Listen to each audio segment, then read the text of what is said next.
Here we are with the 49ers roster. Now, obviously, this is a very good team. They have tons of superstar players. But I just want to say something real quick. I said in the preseason that this team was a touch overrated because they were getting hype as like winning the NFC West, being like a Super Bowl favorite or some shit by some people. I was like, chill out a little bit. This team has some problems, which I'll get to in a minute. But obviously, the reason I kind of chose the 49ers is because they recently traded for Christian McCaffrey. I didn't love that trade for the 49ers. You already have a lot of running backs that you've invested a lot in, like Tyrion Davis-Price. You picked Trey Sermon last year just to cut him. That's really bizarre. Obviously, Elijah Mitchell, you didn't invest much in him, but he was good enough to be their starter. I get he's injured right now, but still, that Christian McCaffrey trade was really weird to me. It was what, a 2, a 3, and a 4 in like maybe another pick or something like that. I don't know. Now, sure, Christian McCaffrey is like the most valuable running back in the league because of what he adds in the receiving game, but he's also injury prone. Like, I think it's ironic that he has the ankle break. Why is that so hard for me to say? Ankle breaker ability. Must accidentally use that on himself a lot. I don't know, dude. So yeah, I don't really love that trade for the 49ers, but he is a good player. Obviously, you have other studs like Deebo Samuel, Trent Williams,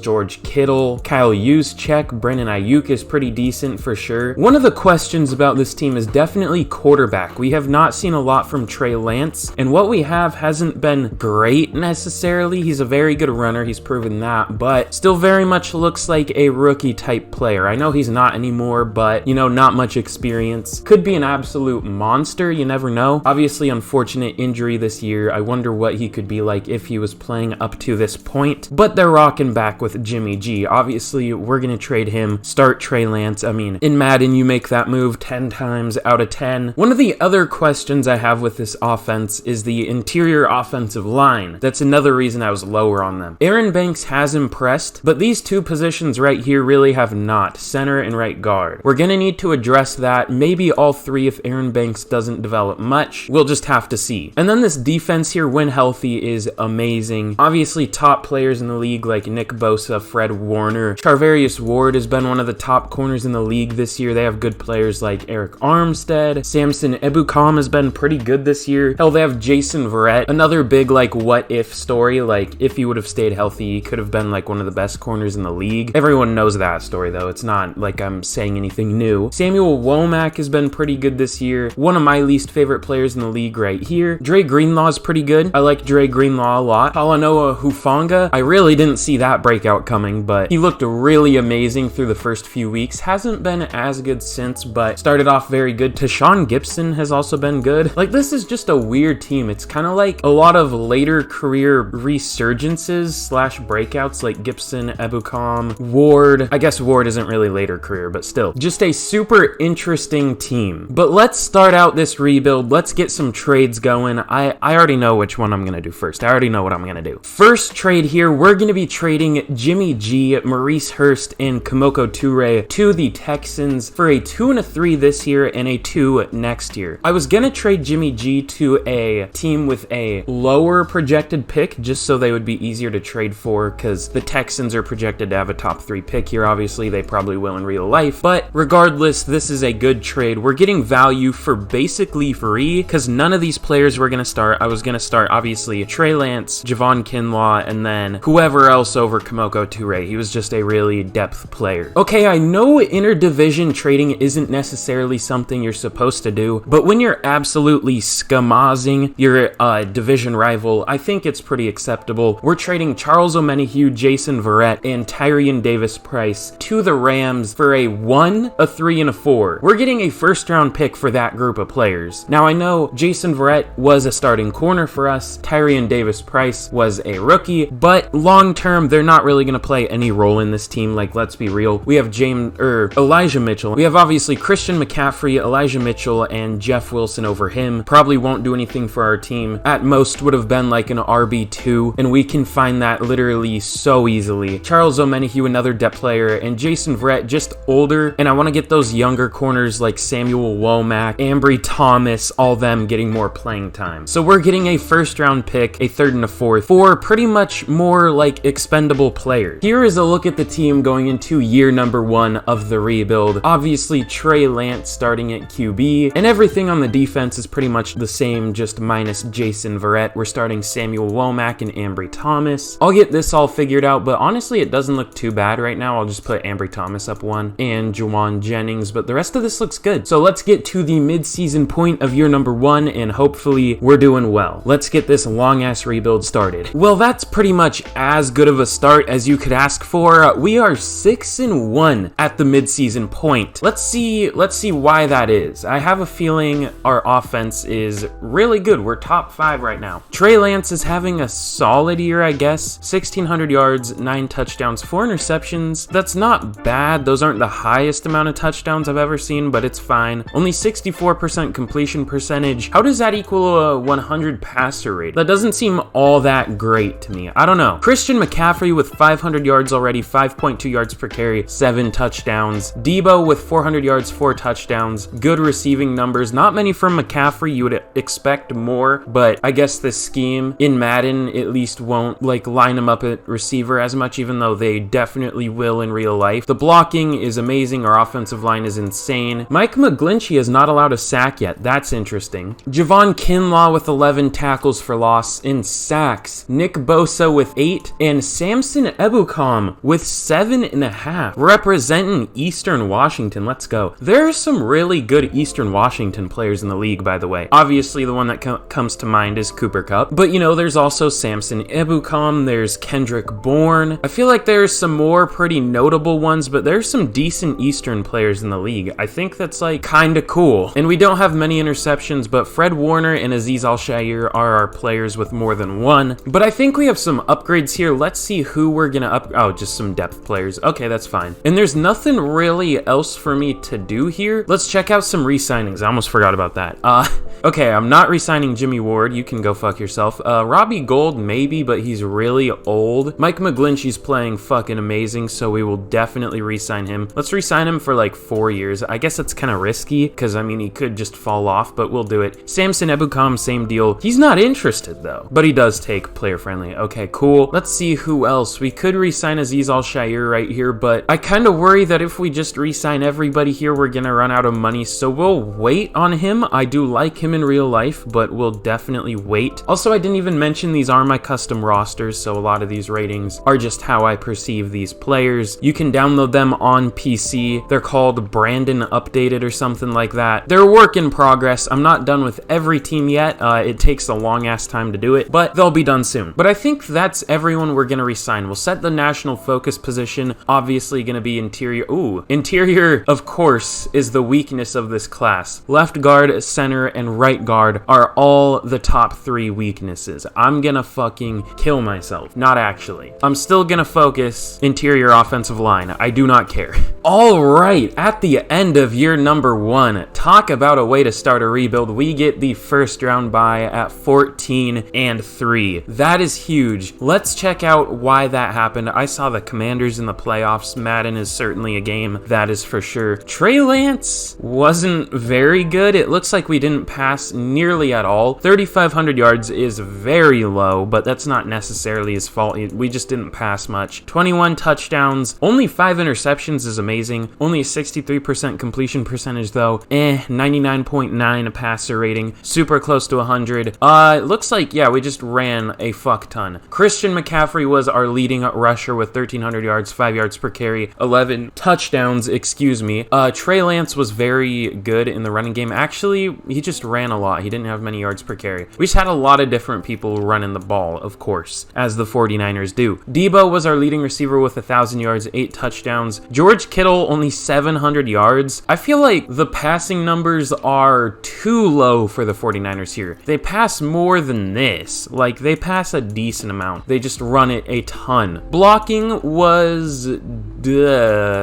That took a big drop. Mike McGlinchey went from 0 sacks at the midseason to 7 at the end of the year. That took a huge drop. What the fuck happened? Spencer Bierford and Jake Brendel were pretty good. Ironically, those are the two worst players on the line. Madden's super realistic, if you didn't notice. Fred Warner led the team with 128 tackles. Oh my god. That's a lot of tackles for loss. 20 from Nick Bosa, 19 each from Samson Ebukam and Javon Kinlaw, 16 from Armstead, and 10 from Greenlaw. And then sacks, 24 and a half from Nick Bosa, breaking the record. Unless somebody else broke it this year, which is probably a thing. Aaron Donald probably got like 30, but we'll see. Samson Ebukam with 14. That's a huge breakout. Eric Armstead with 8. That's a good amount too. And interceptions. Dude, this defense was crazy. 7 interceptions from Fred Warner. 5 from Ambry Thomas. I expect him to go up. Ironically though, 5 interceptions, but only 2 pass deflections. That's weird. And then 2 each from Azeez Al-Shaair, Talanoa Hufanga, and Charvarius Ward. And then 1 each from Jimmy Ward and Samuel Womack. Now let's check out some yearly awards. We only had the 20th best offense, probably because we just run the ball so damn much, and first in defense. Not surprising. MVP, whoa,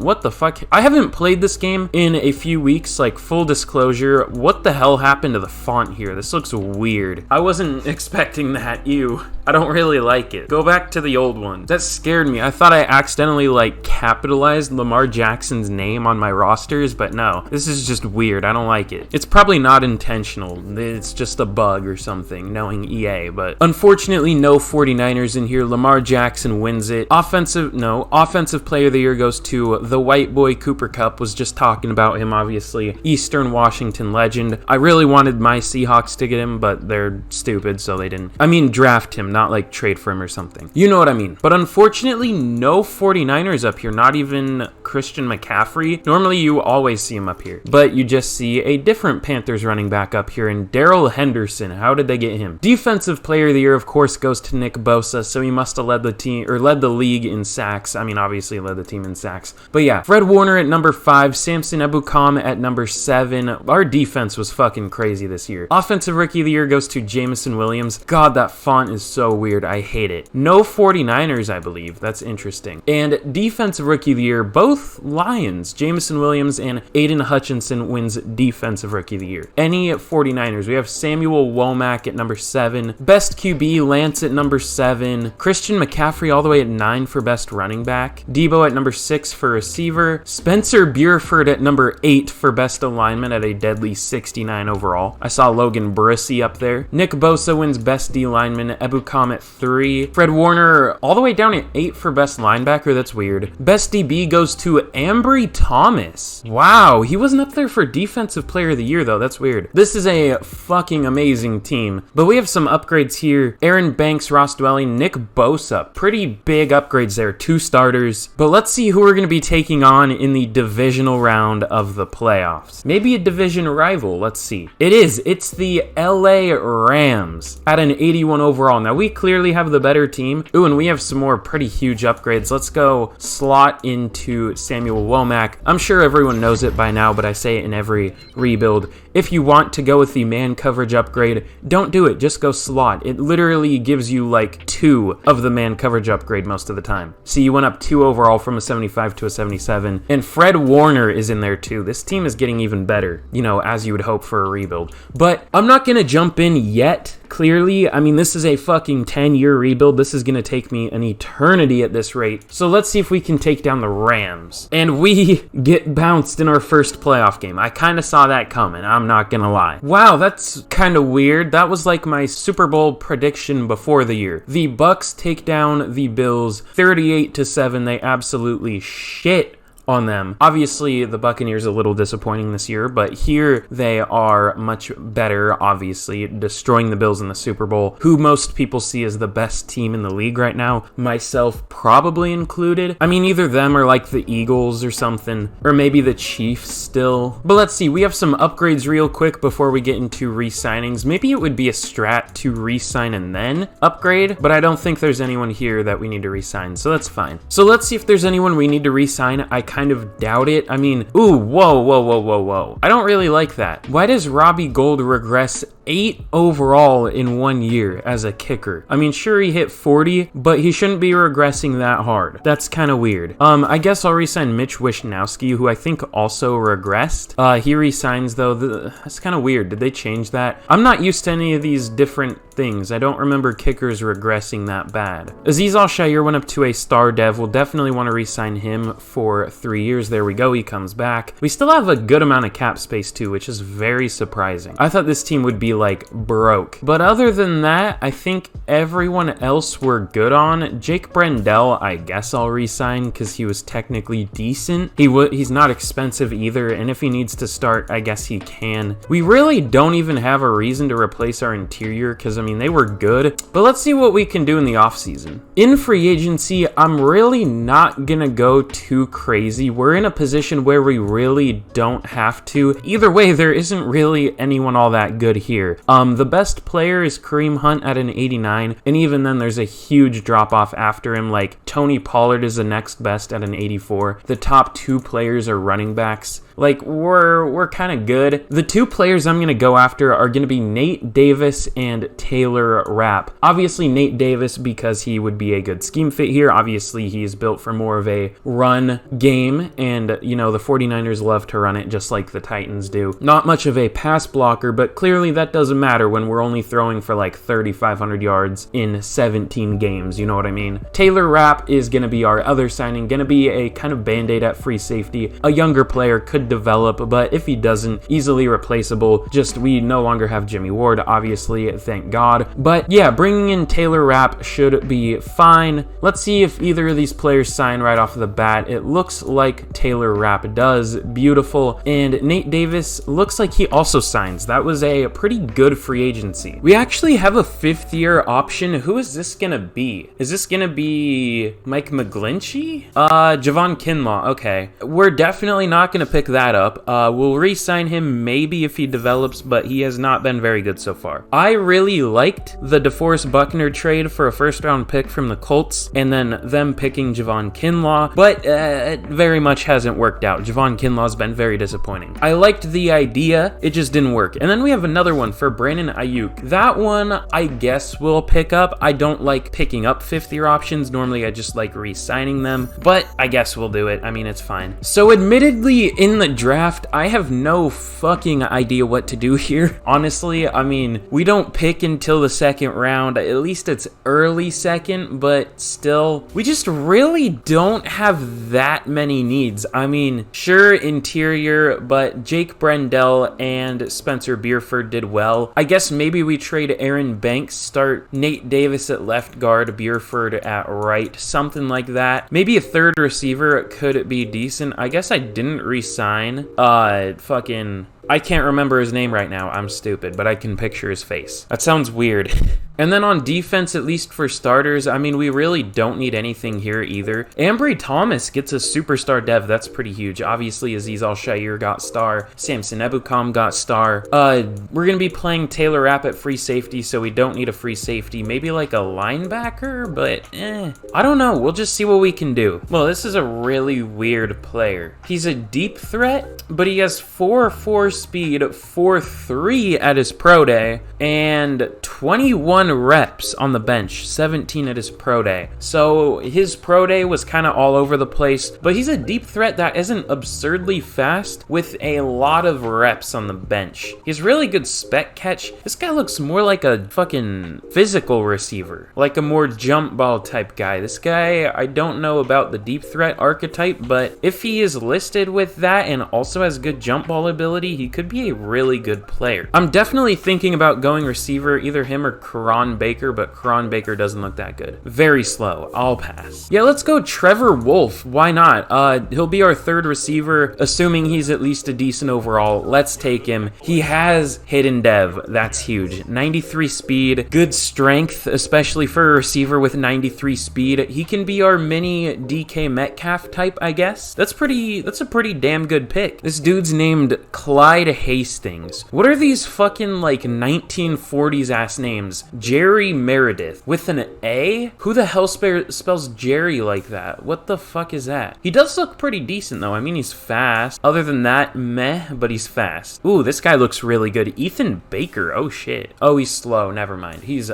really slow, but he looks really good. Let's take Ethan Baker. Yeah, he is hidden dev. Okay, that was a good pick. He'll be our number 2 tight end, obviously. It's just tough knowing what to do here because we don't really have a ton of needs, but we're just kind of taking best player available and taking, like, not royalty picks. What's the word?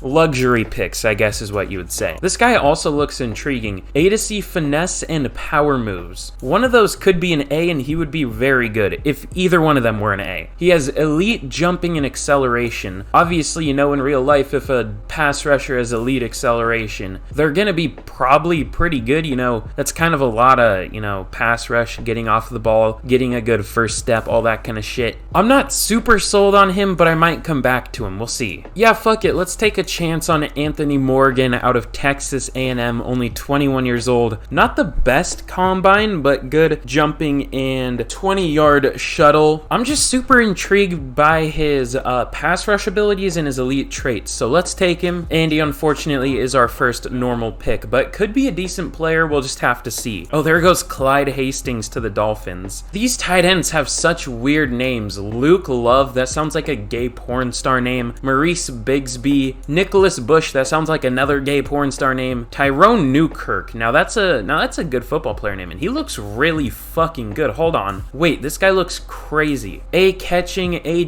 B deep route, B pass block. Let's go with a fucking second tight end here. No, wait, we'll wait. He's a day 3 projection. We'll take him with maybe the next pick. Unfortunately, it does not appear that there are many good linemen left. I guess let's go with Moses Shivers. That's a stupid fucking name.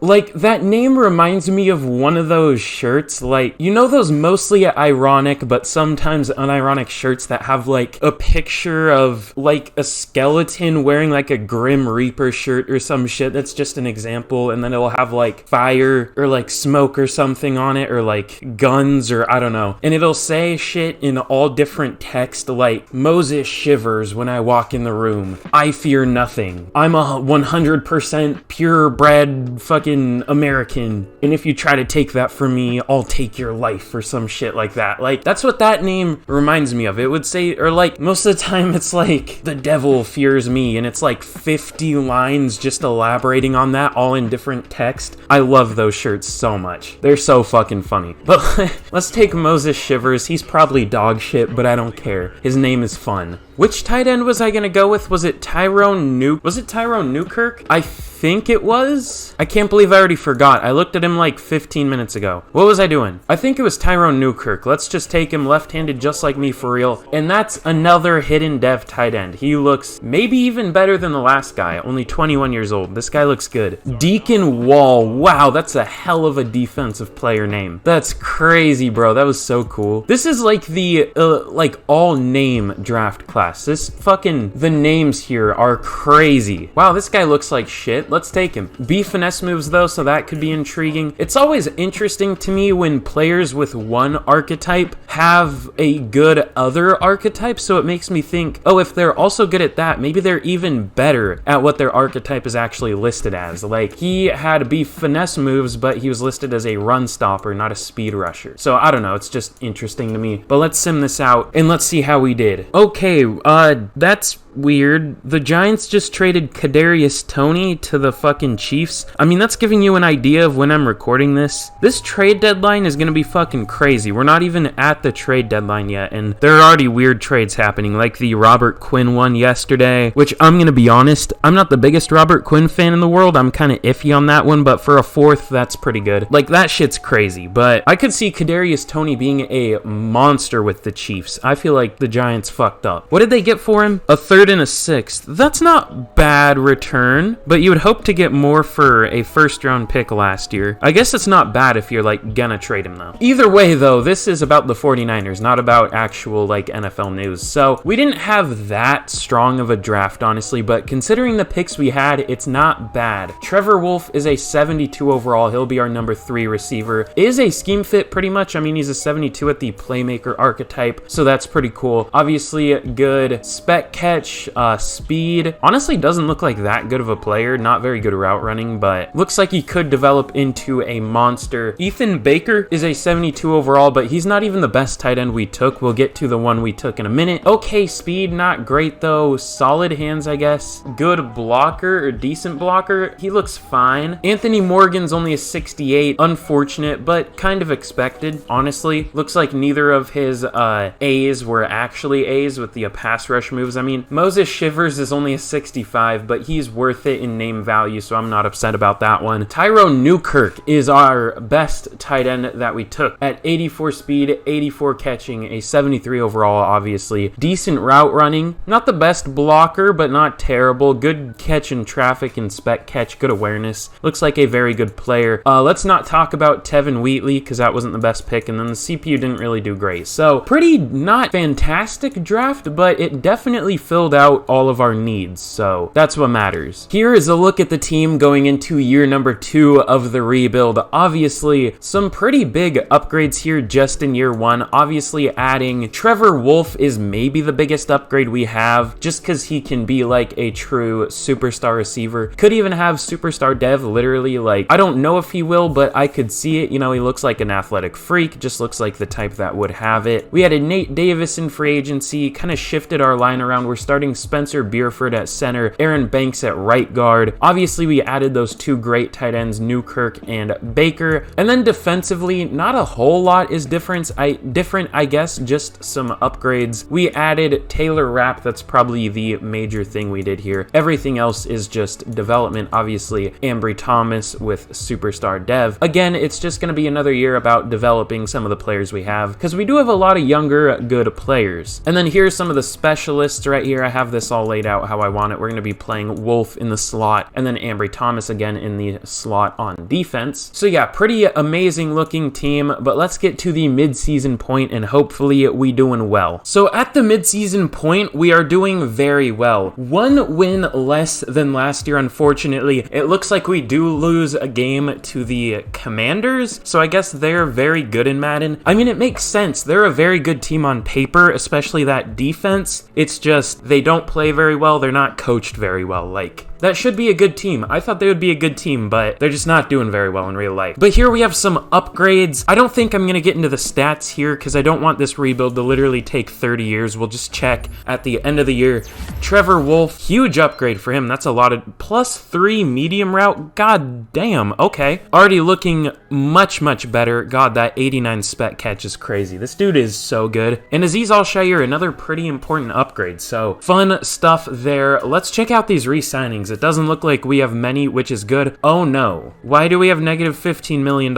And we need to re-sign Nick Bosa. Why do we have negative 15 mil? What's eating up our cap space? Is there anyone we can cut? Eric Armstead, but I don't really want to. Charvarius Ward, those could make sense, but I don't know if I want to. I'm hoping more cap will be freed up at the end of the year so we can re-sign Nick Bosa at the very least. I'm sure cap space will be freed up regardless. Also, Javon Kinlaw's here, but that's not the end of the world if we don't re-sign him, you know? It would be nice to have him back, I guess. So, we'll reassess at the end of the year, but I really hope we can bring Nick Bosa back. If we can't, that's a problem. So, at the end of year number 2, we finish 13-4. I believe exactly 1 win worse than last year, just like at the midseason. Like, we were slightly worse this year, even though the team got much better. I guess every other team just got better too, so we got passed up a little bit. Well, I wouldn't say passed up because we were 13-4, but still. Unfortunately, we do lose, like at the midseason, we lose the week before, this time losing to the Ravens 35-24. But let's see how the team did. So Trey Lance was very good. It looks like he just didn't get many. Hold on, I want to check something real quick. Okay, so in terms of passing attempts, Daniel Jones leads that. Okay, I don't know why they trust him so much. So Trey Lance is how far from the bottom? Well, it looks like Carson Wentz only played like half the year. He is 1, 2, well, he also played half the year, so 1, 2, we have the third least passing attempts in the league, basically. And Trey Lance still put up 31 touchdowns. Only 4 interceptions, which is great, but only 3,800 yards, clearly because we are not passing very much. Christian McCaffrey, you would think with how little we're passing, we would get like more rushing yards. I guess we have a good total amount, but you would think our number one would have a better amount. But he had 1,100, 4.2 yards per carry, 16 touchdowns. Trey Lance had 400 yards. Debo did all right. And speaking of Debo, in the receiving game, he was our lone 1,000-yard receiver once again, putting up 1,100 yards, 8 touchdowns. Pretty decent year, especially considering, you know, we don't pass the ball. Brandon Ayuk had almost 900 yards, 5 touchdowns. Trevor Wolf as a rookie had 760 yards, 7 touchdowns. George Kittle doesn't get used very much here. 750 yards, 6 touchdowns. Wow, I really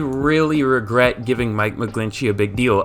He let up 13 sacks. That's what I was hoping wouldn't happen when I signed him to like a 4-year goddamn deal. I think it was more than 4 years, actually. No, it was 4 years. I guess he's not making that much money, but he might be a potential trade option. And the thing is, he's letting up 13 sacks in only 477 passing attempts. So we were like the third least, yet he still let up 13 sacks as a right tackle. The rest of the line held up very well. Spencer Bierford wasn't great at center. We could look to replace him. In fact, I probably will, because he's a low overall. He isn't playing well. That's all the recipe to get replaced, you know what I'm saying? We had a good amount of tackles. Dre Greenlaw led that. Tackles for loss, also a good amount, not as good as last year though, 17 from Bosa and 12 each from Armstead and Kinlaw. And sacks, again, very good amount, just not quite as good as last year. In fact, every one of our top 3 are down. Nick Bosa with 17.5, very good. Samson Ebukam with 10, very good. Eric Armstead with 6, you know, we're paying him like 18 mil a year. I would hope he would get more, or 16, whatever. Well, no, it'd be a $16 million saving. How much is he getting in total? Ooh, 24. Yeah, I don't think 24. He's literally getting like $6 million per sack. That's not great. Ambry Thomas led the team with 5 interceptions. He's been a stud. Not very high pass deflection still, but you know, you take the interceptions. Fred Warner with 2, and then a number of players with 1. So it looks like we were just overall down in everything. Only the 25th best offense in the league in terms of yards, 15th in terms of defense, so kind of mid. How are we 13-4? 6 in points scoring. Must be like, okay, 3rd in points allowed. Not bad at all, but that doesn't scream 13-4 necessarily. Patrick Mahomes wins MVP. It looks like Lamar is very good after the update and on my rosters. He was number 2 for MVP. No 49ers, unsurprisingly. Cooper Kupp wins Offensive Player of the Year once again. Tony Pollard up there. I kind of have an idea. I'm not going to say what it is, but I think that kind of spoiled it. Trey Lance at number 6, not bad at all. Defensive Player of the Year goes to Nick Bosa once again. He is a fucking monster. I really hope we can get him back. I think we can. I can work around our cap situation. Denario Thurston wins Offensive Rookie of the Year. Trevor Wolf at number 5. Okay.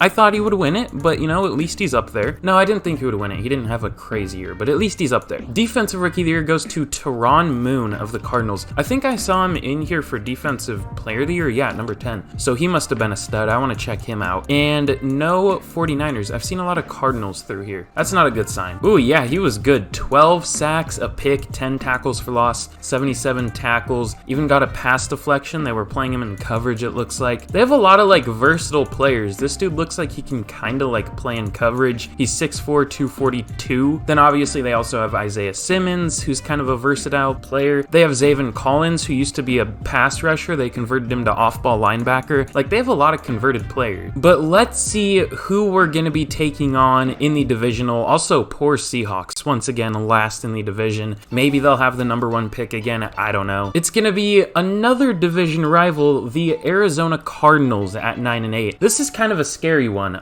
Clearly, they would have gotten a lot better throughout the year with all those younger players developing and all that kind of stuff. Let's do our upgrades here, though. Oh, just a fucking depth player. I don't even know who that is. But we have a first of many scenario. I don't think I'm gonna jump into any games, unfortunately. Let me know if you enjoy when I jump into games. I mean, if you don't care, then say you don't care. I probably won't do it because it makes it take for fucking ever to get these videos out. But let's see if we can take down the Arizona Cardinals. And we do, but barely. 28-21. At least we can win in the playoffs. You know, a win is a win. Whether we're much better and like have a much better record than them or not, a win is a win. But we're gonna be taking on the Detroit Lions, some elite competition in the playoffs. Two teams that have never been to a Super Bowl. Maybe, no, the Cardinals have been, but they've never won, I believe. They're like the oldest franchise that has never won a Super Bowl or something like that. Or even a championship. Have they ever won a championship back like when that was a thing in like the 50s and before? I don't know.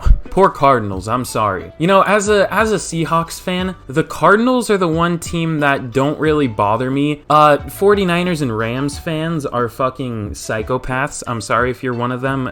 That's excluding you, of course, because you're watching my video and you're the GOAT. But Cardinals fans have never bothered me, whether they're good or not. They haven't really been too crazy. The Cardinals are just the team that kind of like splits with everyone in the division. They'll lose one, they'll win one. Like, they're just neutral. You know what I mean? They're the most neutral team ever, I could say. But anyways, let's take on the Detroit Lions. That was a weird ramble. Let's lose. I'm ready to lose. Yeah, oh my god. We get beat by Detroit at home, 38-7. I was very much right. It's going to be a Lions-Ravens Super Bowl. Interesting. It looks like we went to the Pro Bowl, our coach did. I don't give a fuck. Does that mean anything? Or is it just like a fancy graphic thing? Like, I don't give a shit. I want Super Bowls, not Pro Bowls. You know what I'm saying? Wow, that's an interesting Super Bowl. The Ravens win by exactly 1 point, 28-27 in Super Bowl 58. We have some upgrades here, probably like practice. No, Ambry Thomas and Nick Bosa. Okay, I was very wrong. I thought it was just going to be those shitty practice squad players. I mean, it is, but it's also good ones. And do you see that up by Ambry Thomas's overall? Do you see that little joystick, cock and balls looking thing? I don't know what the fuck that is. I get it's, yeah, he has Superstar X Factor is what I'm trying to get at. Bottleneck, that's what it is. Okay, I gotcha. And then Nick Bosa gets another upgrade. Pretty soon he's going to be up to like a pure 99 overall. And let me tell you, he's a Trumpy, so he likes some pure, you know what I'm saying? That's a fucked up thing to say. Let's just upgrade him. He likes those pure-blooded Americans. What's with all those kind of jokes in this video? I said something like that about Moses Shivers or some shit. What? I don't know, man. I'm in a weird mood for this fucking rebuild. But in terms, okay, bless up, thank the Lord, we have some money. In terms of re-signings, we have a little bit now. I don't think it's going to be enough to re-sign Nick Bosa, so I'm going to have to cut some players. But I think I know who that's going to be already. I mean, it's not really going to be a surprise. I guess it's really going to only be one player that would make sense to cut. It's going to be Eric Armstead. Yeah, he's only an 82 overall. It would save us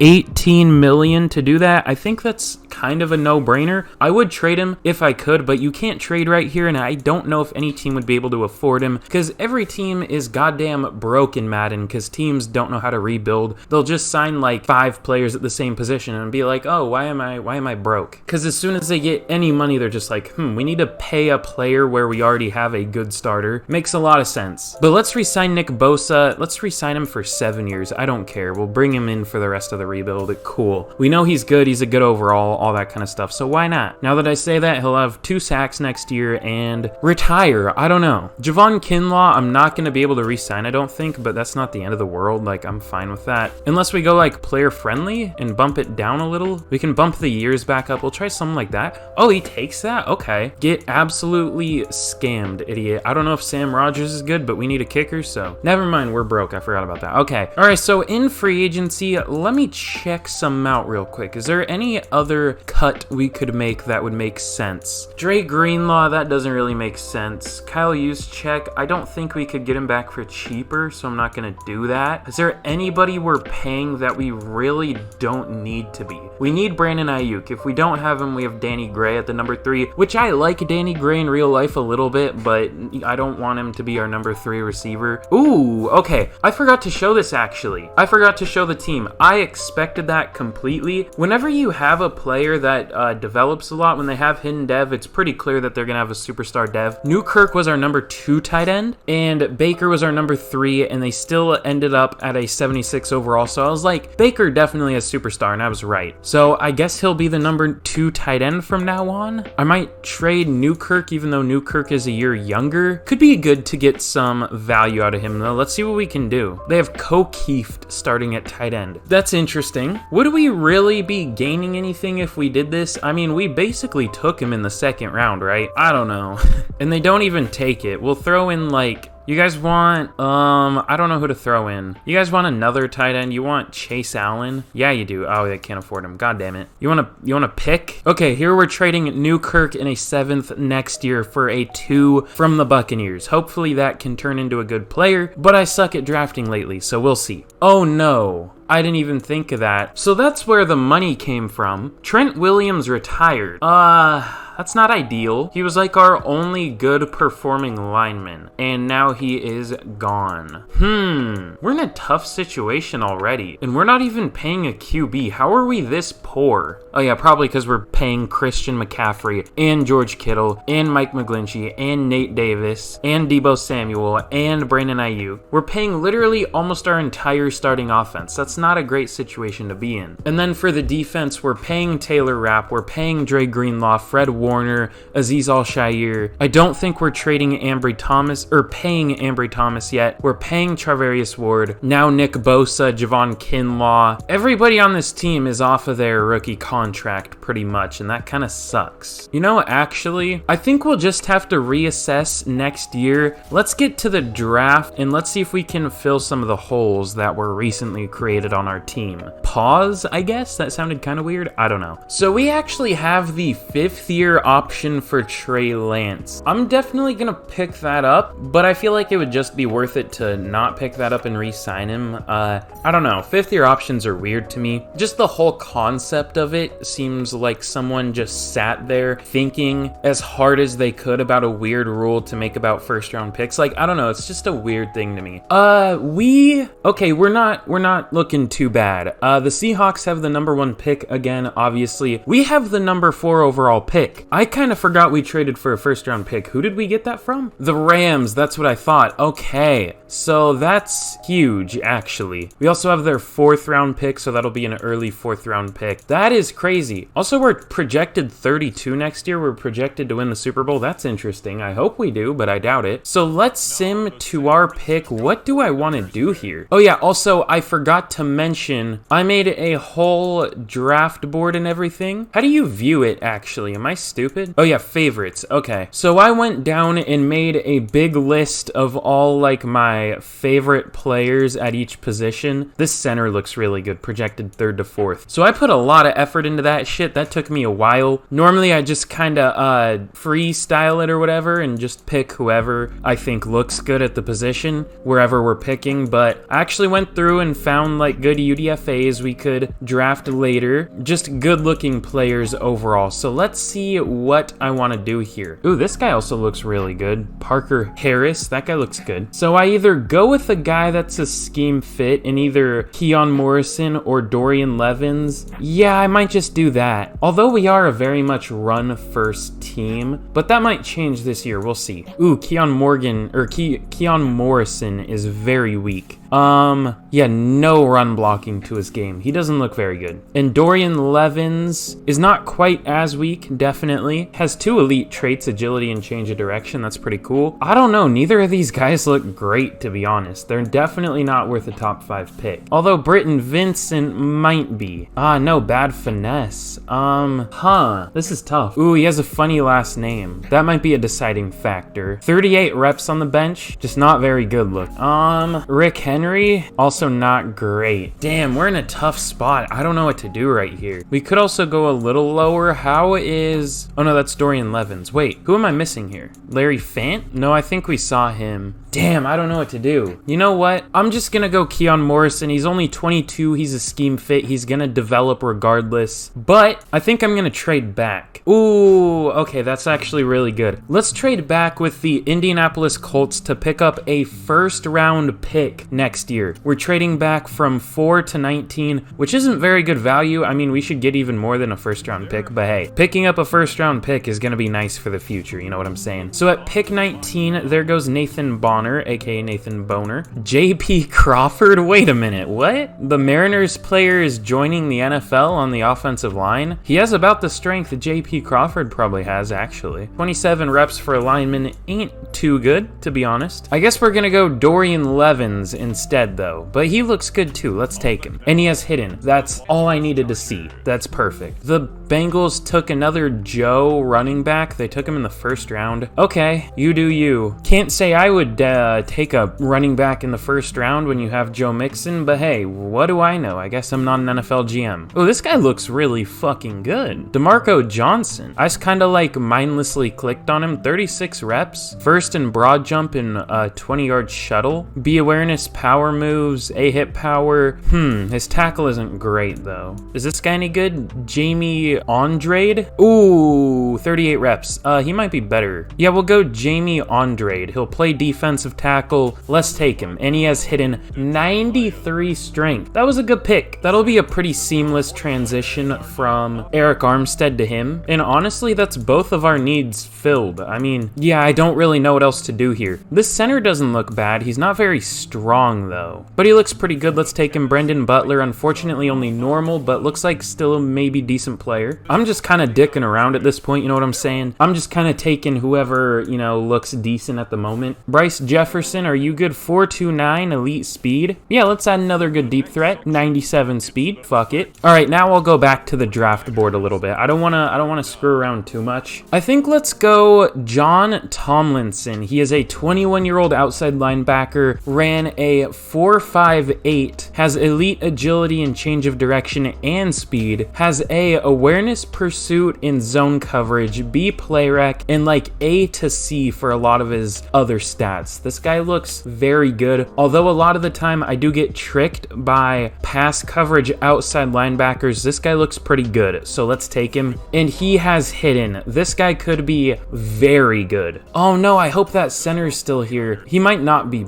If he's not, it's not the end of the world necessarily, but yeah, he's gone. God damn it, dude. Oh, I could have just taken this guy right here too, Mark Samuel. He probably would have been good too. Well, that kind of sucks. I guess we did end up taking a center though. Well, I'm gonna make some more picks and then I'll see you guys for the start of your number 3. So here is a recap of the draft, and honestly, it wasn't the best in the world, but we got some decent players for sure. Dorian Levins is about what I expected, a 73 overall. In fact, that's a little better than I thought he would be. I thought he would be like a 70 with a good dev trait. So a 73 is kind of a win even. Jamie Andrade, wait, how do you spell that? It must be Andrade, I don't know. We'll move him to defensive tackle, where he goes up to a 77 overall. Obviously with that 93 strength, 75 speed, 80 tackle, 84 excel. This guy looks like a monster in the run game. Not the best pass rusher in the world, but also not the worst. Looks like a beast. Also looks 50 years old, even though he's probably 20 something, like 20, how old is he? Like 22? Yeah, 22. Interesting. Brendan Butler is only a 71. I think I'm gonna move him. No, we'll keep him at center. He has a center type of build. Lighter, but also short. Like typically tackles are lighter, but tall guards are kind of like in between, but like beefier, you know what I'm saying? And then centers are like typically shorter and then lighter, I guess. Bryce Jefferson is only a 70. That's about what I expected though, 97 speed. I was just kind of hoping for a dev trade on him. I just kind of took him because I was like on a roll with picks and I was like, this guy looks like he could be a freak, but is okay. He'll be like our 4th receiver or something. John Tomlinson isn't quite as good as I thought he would be. He's a 73. Obviously great speed and everything. Looks like he would be a good safety or something. In fact, I'm kind of curious. I don't think I'm going to play him at safety, but I'm curious. He does go up to a 74. Actually, Taylor Rapp, that's intriguing. I'll think about that one. That could be kind of fun to play him at free safety. Jack Skinner, this is where I started taking players, I think.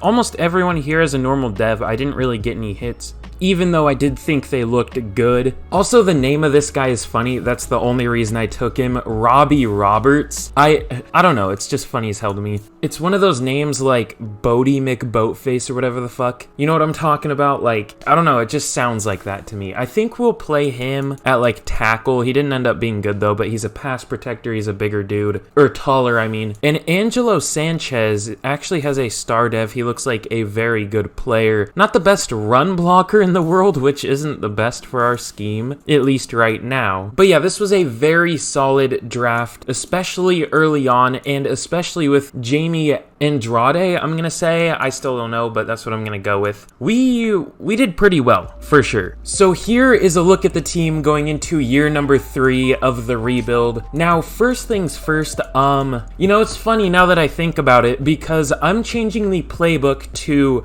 Matt Rule's offense, which, you know, we're going from Kyle Shanahan, the guy who literally created like the meta offense in the NFL. Well, it's dying out a little bit, a tiny bit this year, but it's been known as the meta for the past like 4 years-ish. And then we're going to one of the worst coaches in recent memory. I mean, definitely, God, I can never remember his name. The Jaguars coach literally last year, Urban Meyer. Why can I not remember that name? It's such a weird name. He was definitely worse, but Matt Rule does get a little bit close. So I just find it funny that we're going from one of the best coaches in the league to one of the worst, I guess not coaches anymore because Matt Rule got fired, but still interesting. But yeah, we're doing that because I simply want a better passing offense. Our line is definitely built more for pass protection. We have a amazing tight end, followed with another decent tight end. Then we also have this receiving core with Debo, Brandon Ayuk, and then players with upside.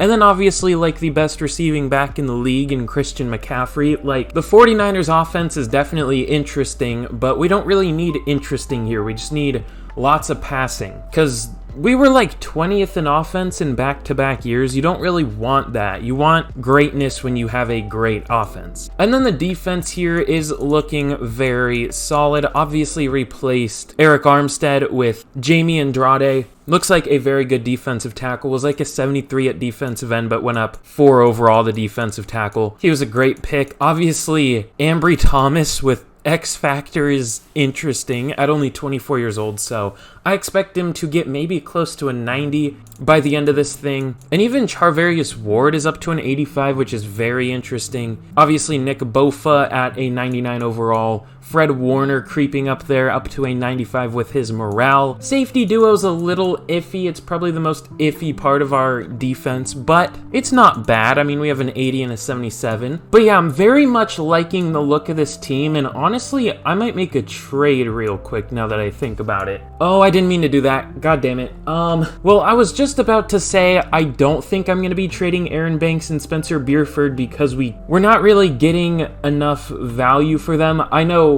saying a second round pick isn't enough value for 2 like replacement level linemen is kind of crazy, but I mean, second round picks don't really do a whole lot for us. I mean, we're just going to get like similar players to them with that pick. I mean, depending on where it is. If it's like really early second, this could be worth it and we could get a really good player, but more than likely we're just gonna get like a 71, 72 overall, maybe hidden dev, but probably not. But either way, at least we're getting a pick. At least I didn't accidentally trade them for a 5th. This is about what they were gonna go for anyways. I mean, the last trade I tried was a 2nd and a 5th, and it was decently close to there, but still a little bit away, so it would probably have been like a 2nd and a 7th, so we're not losing out on too much. So that's going to leave Brendan Butler, our rookie, starting at right guard. And now that I think about it, we have 3 rookie linemen starting, Levin, Sanchez, and Butler. I don't know how I feel about that, but hey, look at the Seahawks in real life. They're doing really well with starting rookie linemen, so I don't know, man. Could be good, could be crap, could be nothing. You know what I'm saying?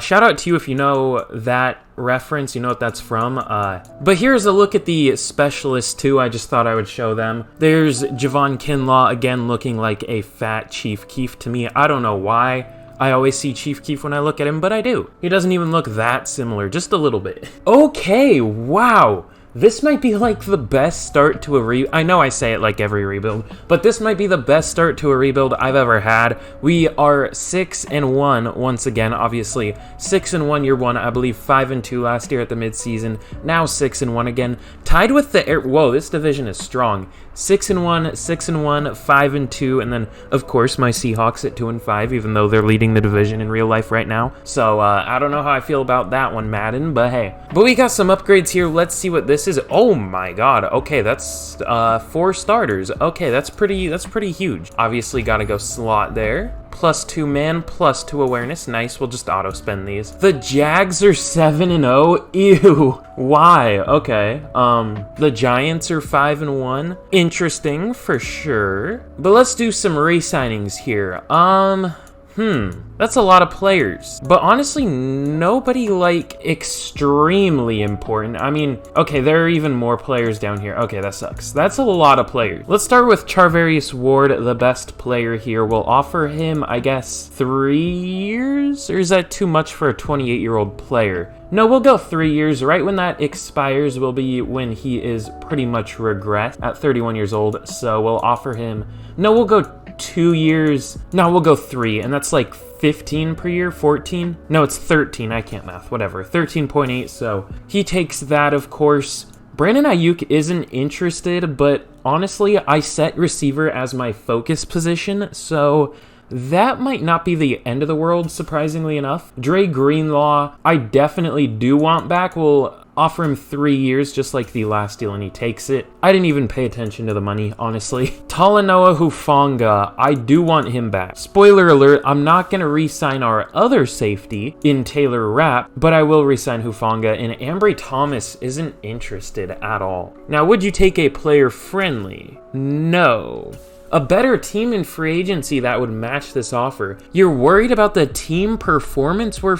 We haven't had a season below like 13 wins. You're worried about performance? Okay, you do you, boo. Yeah, Taylor Rapp we're not bringing back. Mitch Wishnowski, yeah, fuck it, why not? I don't want to have to worry about punter, to be honest. That's like really the only reason. He was an old-ass rookie. He was like 28 as a rookie or something, so that's interesting. Jerry Curran is just a fullback I found with Star Dev, so I was like, yeah, let's move him to a more important position. He didn't develop at all like I thought he would, but hey, that's fine. And Elijah Mitchell, we don't really need him at all. I'd rather spend the money elsewhere. So we have 2 players that will probably not be what? Okay, yeah, fine. Whatever. I don't know if I will do more to convince you. I mean, are you not convinced? We're 6-1 at the midseason? Whatever. Well, it's weird to be disappointed about going 11-6, but that's not great. That's making me think I should go back to our old offense. I'm not gonna lie. I might have fucked up, but we finished 11-6, so not the end of the world, but that is our worst year so far. Let's see how the team did. Ooh. Maybe I do switch back. 4,200 yards from Trey Lance, only 27 touchdowns to 11 interceptions, 1,600 yards and 19 touchdowns from Christian McCaffrey. This offense isn't as pass heavy as it used to be, it looks like. We didn't have a single 1,000-yard receiver. Blocking was fine, but probably mostly because we didn't pass much. Yeah, that's kind of a disappointing offense. I thought it was much better than that. Fred Warner led the team with 136 tackles. Tackles for loss, we had a shit ton. Jamie Andrade probably won Defensive Rookie of the Year. I'm calling it now. Maybe not, but he probably got very close with 21 tackles for loss, 8 sacks, 73 tackles. No, well, maybe he got fumbles. 2 forced fumbles. Okay, maybe he got it. 19 tackles for loss from Nick Bosa. 13 from Fred Warner, Samson Ebukam. 12 tackles for loss from Javon Kinlaw. So, lots of tackling. This was just an overall down year. Sacks are down even more from the first 2 years. 13 from Bosa, 9.5 from Ebukam, 8 from Jamie Andrade, which is very good, obviously, for a rookie. Only 3, oh no, that's Fred Warner, never mind. Only 2.5 from Javon Kinlaw. not ideal. Interceptions, another stat that's down. 4 from Charvarius Ward, 2 from Womack and Thomas. Talanoa Hufanga and John Tomlinson, our backup linebacker, each got 1. I was playing him at sub linebacker. It looks like he had an alright year. Nothing crazy though. 13th in offensive yards. I'm guessing our defense wasn't that great. 21st in defense. What happened to our defense? 11th in points scored. 19th in points allowed. I'm guessing the amount of interceptions Trey Lance threw is kind of fucking with our defensive numbers because it looks like they were on the field a lot. Offensive player of the year for the 3rd time in a row goes to Cooper Kupp. Christian McCaffrey at 2 would have been nice for him to hit that, but oh well. Defensive player of the year goes to Aaron Donald. Rashawn Gary on the Giants up there at 2. Nick Bosa at 4. This is the first time he didn't win that award. Offensive Rookie of the Year goes to Blair Thomas of the Bears. Blair the Bear. Brandon Wentz. Why as the Giants do you draft a QB with the last name Wentz? I mean, he must have been decent. They went 12-5 and he was 2nd for Rookie of the Year. But still, lots of QBs up here, it looks like. The top 3 probably. Well, maybe not Thomas, but maybe. But nobody up there for Offensive Rookie of the Year. I don't think we even really had anyone in contention. Maybe that receiver. And then Defensive Rookie of the Year does go to Jamie Andrade. Beautiful. Tomlinson all the way down at number 9. I thought he would be a little higher, I'm not going to lie. But hey, at least he was up there at all. But we have some upgrades before we take on Green Bay here in the wild card. Finally, we get a fucking upgrade for Jerry Curran. +4 medium route. Damn. He must be yeah, okay, whoa. And Dorian Levins, okay. I didn't even really mention the offensive line much. I forgot that it's a bunch of rookies, so considering it's a bunch of rookies, it was like fucking amazing. We have some good overalls there now. Yeah, we're looking good there. But let's just sim this out. Also, I want to point out that 3 teams in our division finished 11-6. And the Seahawks, they didn't even finish that bad, which is interesting. They finished 7-10. So I don't know, that's interesting to me. But let's sim this out. I'm just talking about random shit at this point, to be honest. And we get shit on. I am not surprised. Well, that's quite the interesting Super Bowl there. The Jaguars take down the Giants 31-10. I had my eyes closed when I was saying that, so I was just going off a complete memory. I'm surprised I got that right. But yeah, Super Bowl 59 looks like about the worst Super Bowl ever. Glad none of us have to watch that one unless that actually happens. I don't know. Wouldn't that be crazy if I called that shit like that's the Super Bowl for Super Bowl 59, or like even the score, regardless of the team, it ends up 31-10 or whatever. But in terms of re-signings, it looks like Brandon Ayuk is at least more interested now. You love to see that, I guess. I don't know how much I care, actually, because he wouldn't be too hard to replace. We'll offer him neutral this time. I don't care. Okay, he takes it. Nice. I'm glad we don't have to pay him too much. Now, speaking of someone we do have to pay too much, Ambry Thomas. We'll go very player-friendly. He's probably not even going to take it, and he doesn't. How much would it be to tag him? I am not paying him 24 mil. It might be a GG on Ambry Thomas. We might not be able to get him back, unless miraculously he has more interest in free agency. I really don't know. It's weird he's not interested. You would think a team that wants to pay him well, that does well, like, you would think he would want to stay, but hey, what do I know? In free agency, it's kind of another weak class. Like, I mean, there are decent players like Deontay Johnson, Mike Williams, but I mean, top 5 players shouldn't really be 82 overall. Like, you would think they would be a little bit higher than that, but I don't know. So really, the only 2 players we're going after are going to be J.K. Dobbins and Ambry Thomas. Honestly, I can even be cheap and bump this down a little bit. But yeah, there just isn't a lot here for us. We do obviously want to get Ambry Thomas back. I hope we can. We're in the lead for him, and we're really the only team in contention for J.K. Dobbins. So let's see if we can get these 2 players. Okay, so Ambry Thomas signed, was it with us? Okay, it was. So we did all that just to come back for like relatively the same money. I thought it wasn't even about the money. Ambry is just a money whore and he doesn't want to admit it. I don't know. And then JK is, he has interest from the Commanders, the Communists, so we're gonna remove that. I guess we'll just bring Elijah Mitchell back. I mean, he just hasn't been playing great for us. He had like 2.6 yards per carry in the first year. Not ideal. Is he gonna resign? Okay, it looks like he does. So at least we can get a good running back too and get Ambry Thomas back, if nothing else. So let's get to the draft and hopefully we can finish off this roster even more. So in the draft, the New York Jets have the #1 overall pick. I mean, they're definitely not on pace for that in real life, but you never know what can happen in like 4 years, I guess, here. So they have the #1 overall pick. We have number 12 and number 23. Whose pick is this again? The Colts. Okay. Honestly, it's been like 2 days since I recorded the first part.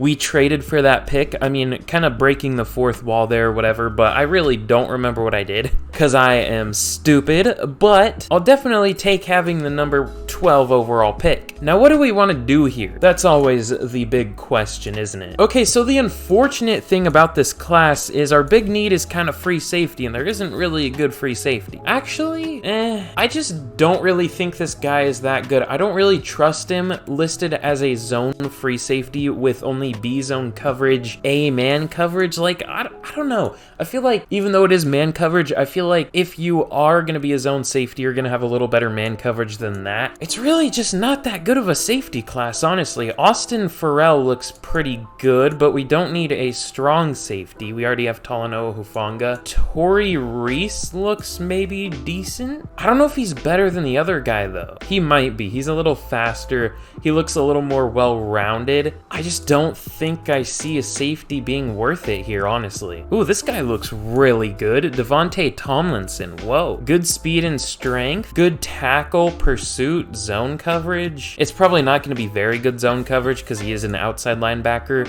and he's compared with pass rushers here. So of course it's going to be an A compared, or a B compared. Well, even if it was an A, it might not even be that good, but a B is probably not going to be good at all. He's just being compared to pass rushers with that stat, if that makes any sense. I think our best option here is seriously just going with the safety. I mean, it's either that or we go with like a fourth receiver, and I don't see that being as valuable, so we are going to go with Brandon Harvey, I guess. I mean, he has a good name, the best name, if you will. He has good vertical jump, but listed with only good, well, I say good, but I meant amazing vertical jump. At least first in the class, but only listed with good jumping. I don't know, let's just take him. And he has normal dev. That kind of sucks.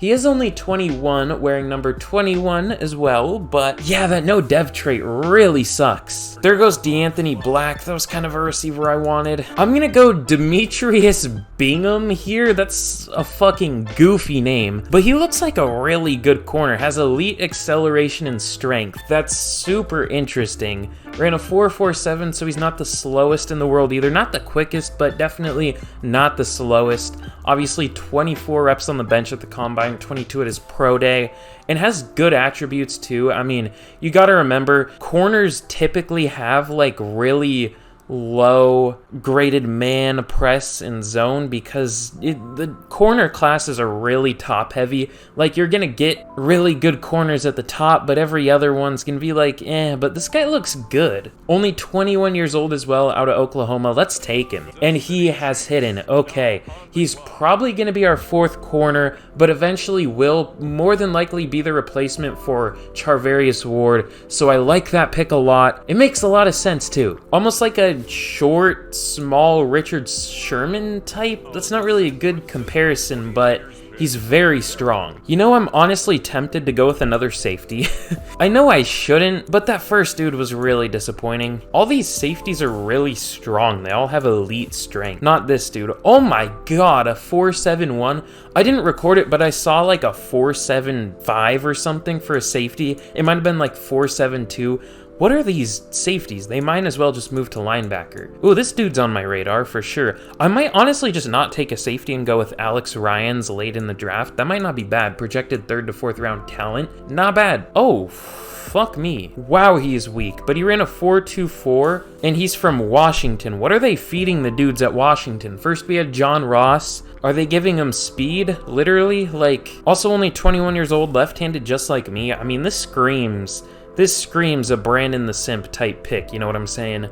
Brandon the Pimp, if you will. Let's go Frankie Greenberry, and he has 99 speed, hidden dev, 21 years old. He's a short king, 5'9", a lefty, out of Washington. This is literally like my wet dream pick, you know what I'm saying? And with the last pick I think I'm going to show here, we're going to go Bryce Cooper. Looks like just a very good run defender. He's 6'1", but 347. He is a bowling ball. He's not even like that tall. He is 347 though. He's basically Puna Ford, I guess? He's not the slowest in the world either. He ran a 5.13. Obviously that's not fast, but at literally 347 pounds, that's fast. A 26.8-inch vertical jump, I would have loved to watch that. 39 reps on the bench though is the reason I like him a lot. Elite strength, and he has B awareness, play rec, maybe A to C finesse. Like if that's an A, this dude is crazy. B tackle, I think this dude is at least solid either way. I think he'll be at minimum like a 70 normal or something like that. So let's take him. Oh shit, he has hidden. That might have been a really good pick. We'll have to see. He'll be the DT3 more than likely to start out because we have Andrade and Kinlaw, but this dude looks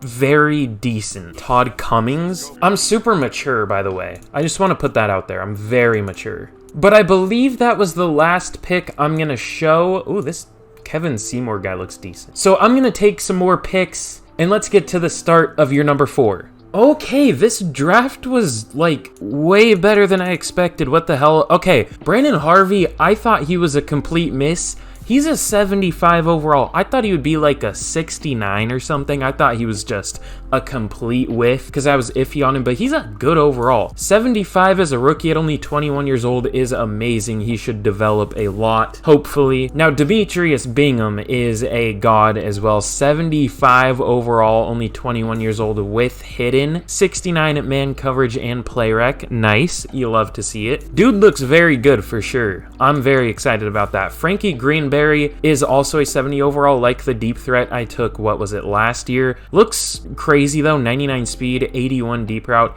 It's insane to me how many players there are like this in the drafts. Like in real life, you see maybe one of these type of players that are like ridiculously fast, but most of them don't end up working out. But there are like a million good ones here that are like almost record-breaking speed. It's kind of crazy. Bryce Cooper is a 72 overall. He is a very good player, obviously insanely strong. Not as good of pass rush moves as I thought he would have, at least the finesse.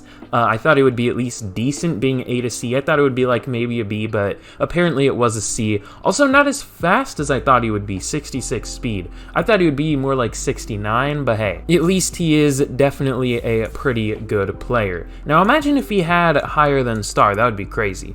Now this is where I started just taking picks. None of them really were that good. None of these guys have dev traits except for Alex Ryans, one of the guys that I was like, hey, this guy could be pretty good. He is. Whoa. I didn't even see that. 99 hit power. That is our second 99 stat from this class. I feel like they kind of need to nerf some stats with draft classes. Like, I don't even think there's a 99 hit power player in the league in general. Like, there was obviously Cam Chancellor, but that was probably like the last guy really worthy of like 99 hit power. Maybe like Rashawn Evans, maybe worthy of that. I don't know. But yeah, Alex Ryans looks very good. Unfortunately, literally no coverage. Kind of makes me wonder, hold on. I always have to at least try to get fancy with this. Okay, he does not go up at linebacker, he goes down. How about corner? I'm sure he does with that coverage. Yeah, okay, no. And then I took a random QB. I guess he's going to be our backup. I don't really know why I took him. He's even better. I thought he'd be like a 40 overall. He doesn't look that bad. Just backup QB, I guess. So not the best end to the draft, but not the worst either. But it's kind of sad to say that that was probably our best draft class so far. We actually have a wide receiver mentorship. Who is this gonna be? Ooh, Trevor Wolf. Okay, oh, I don't know what I picked. That actually works because I think we go with the playmaker scheme, so +3 juke move isn't bad. I probably would have gone medium route running, but I guess the juke move works? I'm kind of curious though, what if you pick that if a player already has like 99 juke move or something, you know what I'm saying? Does it just not not do anything, or does it? I have no idea. Up to a 79 with morale, though. I hate that style of jersey. Hold on, I'm gonna fucking switch it. He's not like a punter or something. Okay, there we go. We'll go tight jersey sleeves. Why is tight the only kind that looks normal to me? That sounded kind of sus the way I phrased that, but you know what I mean. Here is a look at the team going into year number 4 of the rebuild. Obviously, this team is looking very good, and I just want to say that I'm going to be switching the offense once again. We're going to go Tampa Bay this time. I mean, Tampa Bay is kind of the one that's been known as like the broken one. Back like 5 years ago, you would run just like a pure spread offense that would be broken. Then I think it was the Chiefs that was the best, and it still is probably very good, but I really like running Tampa Bay. It's very pass heavy. Actually, I haven't run it since like some of the updates. I haven't been playing this game as much, clearly, but now that I'm back on it, back with it, we'll see what happens. But we have some absolute monsters here. We have Christian McCaffrey at a 99 overall with morale. He's been a very good running back for us. May not be super worth it in real life, but probably worth it here. George Kittle up to a 97 with morale. Deebo Samuel up to a 95. All three have X Factor. This offensive line is looking very good. I'm worried about how it'll hold up this year, to be honest with you, in a more pass-heavy scheme, but we will see. Our receivers overall are looking great. Trey Lance is doing well. Last year wasn't his best, but we'll see if he can regain some of that this year. And then the defense here. Our defense is actually down to an 81 overall. I really don't get that. This looks better than our defense last year. The only change is Taylor Rapp for Brandon Harvey, but he's only like 4 overall worse than Taylor Rapp, so I don't know. Kind of weird. But yeah, obviously we have Nick Bosa, Fred Warner, Ambry Thomas has X Factor, Charvarius Ward up to an 85, but something you may have noticed if you're, paying attention and everything, Jamie Andrade has X Factor. I thought he would have maybe like star, maybe superstar if we're lucky. He has full-on X Factor. It looks like he gained that for winning Defensive Rookie of the Year, so it looks like he did have Superstar, but gained that through winning Defensive Rookie of the Year. That is huge. So hopefully we can see him hit around a 99 by the end of the rebuild. We'll have to see, at least in the 90s in the next couple years. Also, I am starting John Tomlinson at linebacker. He's the same overall as Azeez Al-Shaair, and he's like 5 years younger, so I'm like, that's kind of a no-brainer. And also, do you remember me mentioning Deacon Wall, saying that's like the best defensive player name ever? Well, he was just sitting in free agency, so I was like, why not? He'll just be a decent depth player. I went and signed a lot of good depth players, like JT Woods, Damari Mathis, some more linebackers. There was a 76 overall, like 24-year-old tight end just sitting in free agency, so I was like, hell yeah. So admittedly, I have pretty high hopes for this year, but just super, super quick, be sure to go down and drop a like and a sub. It helps me out a ton. I know some people don't like plugging, but I mean, it really just helps me out. It would be hurting myself to not ask for it, and you get banger videos like this, so be sure to do that. Let's shoot for 40 likes, and I'm trying to hit 1,000 subs by the end of the year, so be sure to help me out with that. What happened? What the fuck? Why are we 2-4? I guess that's what I get for plugging. What's the problem? Trey Lance is doing very well. Christian McCaffrey's doing very well. Our receivers are doing well. I think I know what the problem is. Let me find out. Yeah, okay, whoa. Dorian Levins has let up 10 sacks in 6 games. Let me do the math there real quick. What is he on pace for? He's on pace to let up 28 sacks. Not ideal. Mike McGlinchey isn't doing super well either, but Brendan Butler and Angelo Sanchez are doing very well. Defensively, we're getting like no pressure, and I guess we're getting interceptions, but I feel like this is just fluky. I feel like this is gonna fix itself by the end of the year, right? I hope so, at least. Well, let's check out some upgrades here. Oh, just a depth corner. Okay. Let's see who we have to resign. I don't know who I'm gonna resign here. Hey, the bright side. Okay, well there's a positive and a negative here. We have a ton of money, but as I look down there, I see literally our best players. Wow, this is weird timing. Everyone needs a contract at the same time. Well, Christian McCaffrey, we definitely want back. I wonder if we can get him for slightly team friendly, but like 4 years still. Oh, okay. So we're gonna have to go at least neutral for him. George Kittle, let's try the same thing. Still 3 years though. Damn, okay. Both of them reject us right off the bat. Deebo Samuel is gonna be a harder one to get back though, it looks like. Even Team Friendly doesn't take it. Wow, this is brutal.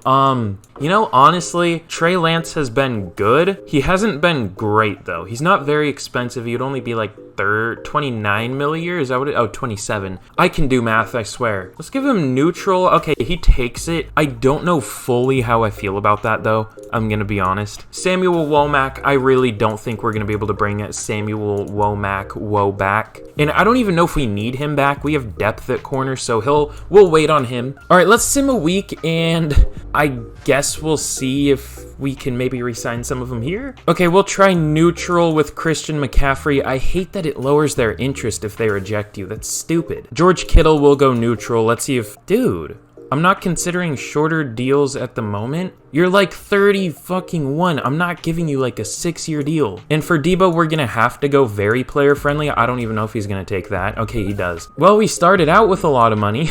Samson Ebukam, he's already 30. He's been getting worse every year. He started off very good, but he started sucking, so I don't know that we need him back. Kyle Juszczyk, I guess. Okay, that's not really my first priority, but we bring him back. We'll reassess at the end of the year. How about that? We have not missed the playoffs once throughout this rebuild. We finished the year 10-7. Admittedly, I thought this year was kind of dead, but then when I checked the stats, I was like, it looks like we really have one problem, and that was our left tackle. Everyone else is doing well. We have some upgrades here, one for Trey Lance. We're invested in him, so we definitely want him to develop. He hasn't really developed at the rate I thought he would. He's only an 82 overall, but that's pretty good. Oh boy, he might have had an MVP type season. 4,800 yards, 40 touchdowns, only 13 interceptions is kind of a lot, but when you're throwing 40 touchdowns, you kind of take it. Christian McCaffrey with almost 1,400 yards, 18 touchdowns, did fumble 3 times, but good amount of yards per carry. Receiving, Deebo Samuel had 1,500 yards, 9 touchdowns. Brandon Ayuk cracked 1,000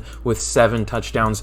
Trevor Wolf almost hit 1,000 yards, only 15 away with 12 touchdowns. George Kittle hasn't been doing much, but that's kind of a product of the schemes here. Only 896 yards and 8 touchdowns. I regret re-signing Mike McGlinchey. I'm going to be honest with you. Dorian Levins, even though he let up 15 sacks, had a much better second half of the year. Obviously started with 10 in the first 6 games and only had 5 in the last 11 games. So pretty good second part of his year. Nobody for the all-castration team, unfortunately. Brendan Butler and Angelo Sanchez each let up a sack. Defensively, I see some pretty good stats here. So Dre Greenlaw led the team with 137 tackles. Fred Warner with 123. Tackles for loss are down once again. Nick Bosa with 21, Ebukam with 14, Javon Kinlaw with 10. In sacks, Nick Bosa had 17.5, so kind of rebounds a little bit here. Javon Kinlaw with 8. He's our number 2 biggest pass rusher. And yeah, I'm glad I didn't re-sign Samson Ebukam. Only 3.5 sacks. Only 2.5 from Jamie Andrade, though. And hey, he actually makes sense as a pick for the 49ers. He's an Oregon player. They loved their Oregon D lineman for a while, for like 4 or 5 years, so that kind of makes sense. And then interceptions, 4 from Fred Warner, 3 from each Dre Greenlaw, Talanoa Hufanga, and Ambry Thomas. Ambry Thomas has been insane for us. He probably has like 20 interceptions through the first like 4 seasons. He's been great. Charvarius Ward with 2 and a number of players with 1. We were 5th in yards, 9th in defensive yards. Our defense kind of fell off a little bit. 6th in points scored. I guess it makes sense though. We don't have the best overall defense. It's kind of impressive that we're even top 10. We're 10th in points allowed. But let's check out yearly awards. Wait, no way. How good were some of the players this year? Edward Ayers wins MVP. I thought Trey Lance would be at least up here. I thought he had a chance to win it. We'll have to check that out. We'll need to check the Buccaneers QB. Offensive Player of the Year goes to Cooper Kupp. No 49ers in here. There's some weird Jerry Jeudy on the Lions. That's weird. Nick Bosa, unfortunately, doesn't win Defensive Player of the Year. That goes to Shaquille Barrett. That kind of sucks. Patrick Queen also on the Lions. What are the Lions doing, dude? Ryan Barker of the Falcons looks like a QB. Wins Offensive Rookie of the Year. I'm not racially profiling you are. No 49ers. Defensive Rookie of the Year goes to Byron Crowther. That sounds like an old war general name or some shit. He wins Defensive Rookie of the Year. And no 49ers. Did we have no rookies playing? Now that I actually think about it, the highest rookie on the depth chart was maybe Greenberry, and he was a 4th receiver. Bingham was our 4th corner. He only has star, unfortunately. I was hoping for superstar with him. Cooper might have a really good dev trait. He's up to a 75 from a 72 as a backup. He might be good. He might have like superstar. Ryans was our back. So we had good rookies. Oh, we had Harvey. What did Harvey do? Was Harvey just not good? Brandon Harvey, what did he do? 53 tackles, a tackle for loss, no picks, no sacks. 4 pass looks like he was pretty good in coverage. 4 pass deflections is decent for Madden, only 17 catches allowed. So it looks like he was very good in coverage, just no picks, no sacks or anything. Didn't light up the stats at all. So unfortunate that we didn't win any awards. I do want to see the Buccaneers QB. I want to see what he did. I'm very curious. Why did I go to their roster? I'm stupid. You don't check stats there. Okay, well, not as absurd as I was expecting. 5,300 yards, 49 touchdowns, 12 picks, 64% completion percentage. I was expecting something like 60 touchdowns, 5 interceptions, 6,000 yards, like 6 consoles, 10 computers, surround sound. Like, I was expecting some crazy shit, considering Trey Lance didn't even make it, but Trey Lance had a somewhat comparable season to this. Like, it wasn't that far off. You know, obviously 500 less yards, 9 less touchdowns, 1 more interception, but 1 better completion percent. Like, he wasn't that far off. For him to not be up there is kind of weird. But here in the wild card, we're going to be taking on the Carolina Panthers. Have we won a playoff game so far? I think we've been like the Dallas Cowboys of the playoffs, just getting eliminated first game. The Seattle Seahawks, if you will. The Cincinnati Bengals for most of history, you know what I'm saying? We've just been getting bounced immediately. But let's see if we can actually win a playoff game. Let's take on the Carolina Panthers. And we do win. Hey, all you gotta do is complain and you're good, bro. 26-20, we barely win over a team we're definitely better than. But hey, you take it either way. A win is a win. No matter what the score is, a win is a win. Unless your entire team gets hurt, then it's not great, but a win is a win. We have a hot opponent thing. Let's be confident. Going insult opponent just gives them stat boosts. You definitely don't want to do it. I mean, if you win, you get rewarded really well, but you're probably not gonna win. So, I mean, you can do it if you want to risk it, but I wouldn't do it. I don't like doing it. But let's see if we can take down the Dallas Cowgirls in a very, very big rivalry game. And we get smoked 35-17. What is it? It's not like we lose like 27-24 or anything like that. We get absolutely dicked in the playoffs if we're gonna lose, you know what I mean? That's unfortunate. Okay, another old school game.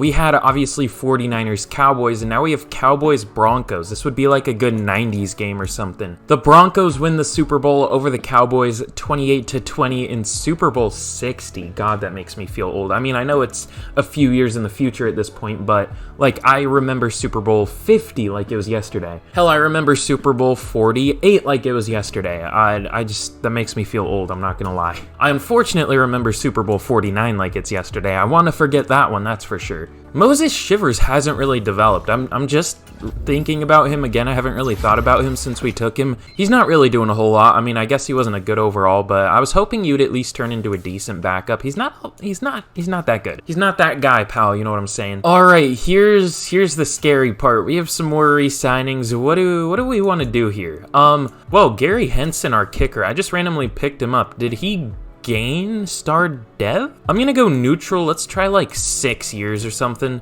Okay, he takes it. I just want a kicker for the rest of the rebuild. I don't really care who. Okay, so here are the big ones. We definitely want George Kittle back. I think he said he wants a longer deal, so we'll give him... Is he worth re-signing for 4 years? That's the question. You know what? Call me stupid, I'm going to let him test free agency. We will probably re-sign him there. If at all, because we have good depth tight ends. Remember, we have a superstar dev tight end who's only 25 years old. We don't necessarily need George Kittle. We would definitely like to have him. I mean, he's probably still close to the best tight end in the league, but we don't necessarily need him. And he hasn't been producing the way we would want him to. He's a number 3 ranked tight end in the league. I don't know, man. I don't think I'm going to re-sign Drake Jackson or Azeez Al-Shaair or Samson Ebukam. Let's re-sign the GOAT Deacon Wall, best name ever, and he rejects us. Okay, fuck you. They must have done something weird to free agency, because I swear there's never a player over like an 85.